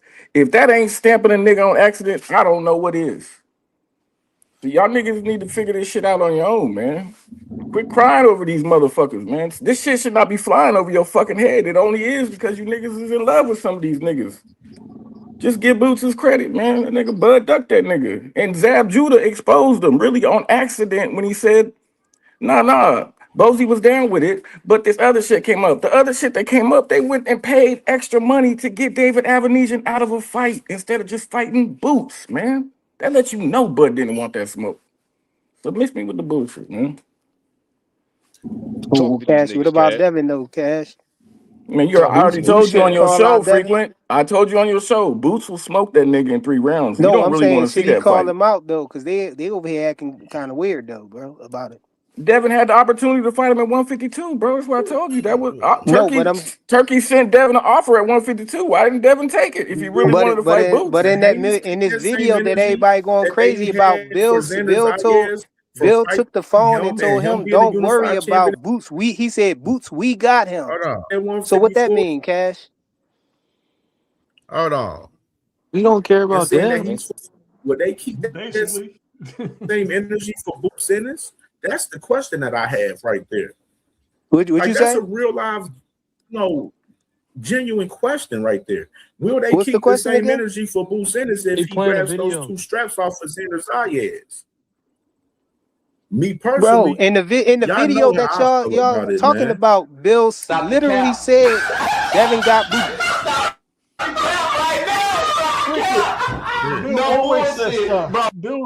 In the literally in the $1 million worth of games video, he told Bud that we got Boots. He said Devin got Boots. Don't worry about him. You just worry about Canelo. And y'all acting like y'all ain't hear that. And Bud didn't believe him because he proceeded to go off. Frequent, you ain't going to have to worry about that. I'm talking about the fact that Frequent, y'all trying to you ain't act like going to have to worry he don't about want to that. fight. Don't Y'all Devin trying to got act the like Frequent, slow down, Frequent, slow down, bro. Slow down, bro. Like what's up? you wild, you wilding right now. You wilding, bro. I'm wilding. I still got my shoot on. It's nothing, bro. Boots Ennis, we welcome a fight with Devin Haney and Boots Ennis. It's with Devin Haney. Is he welcoming that fight? Because obviously from Bill Haney in the whole fucking interview with $1 million worth of game, he ran in full circles when it came about talking about the actual fight between Devin and Boots fucking Ennis. He literally snatched the phone after Bud went crazy. He literally snatched the phone and said, "We got Boots." Devin got the WBO belt, bro. But if Devin's scared to fight Ryan and Rose, what makes you think he's gonna fight Boots? He literally grabbed the phone and told Bud to just worry about Canelo. He said, "We got Boots," and he said his name. To fight Rolly gonna fight Boots. Fuck Fellas, can I give y'all some advice real quick? Because I'm starting to talking to y'all, a lot of y'all. I'm starting to notice a pattern. This is why y'all get caught cheating, because you think you can say something, and that's the end all be all, and you think the woman is not paying attention to all the other shit that's going on around what you're saying, because it seems like that's what y'all do. Y'all only pay attention to what somebody say, but you don't pay attention to what's going on around what they're saying to put it all together. So you think you can call your woman and just say some stupid shit and a lie, but you was with your homeboy out late, but she know that you dress how you don't normally dress, and you put that cologne on that you normally put on when you going out with her. But you think because you called her on the phone and you said, "No, I was with my boys and we was that everything is all good," but she didn't put it all together. So what Frick would like to do is just pick apart what people say, and he don't never want to put it all together. Like he keep trying to scream out because he grabbed the phone and then he said he was gonna take care of it. Like, bruh, can you pay attention to everything and put it all together? Frequent, put it all together. You need to be around more thorough dudes. You know niggas don't critically think when they got the emotions involved, man. Cut it out, man. I ain't never been caught cheating or nothing like that. You need to be around more thorough dudes. You know what I'm saying? You want people to yap and call people out all day. That's not a thorough dude. No thorough dude wants yaponomics.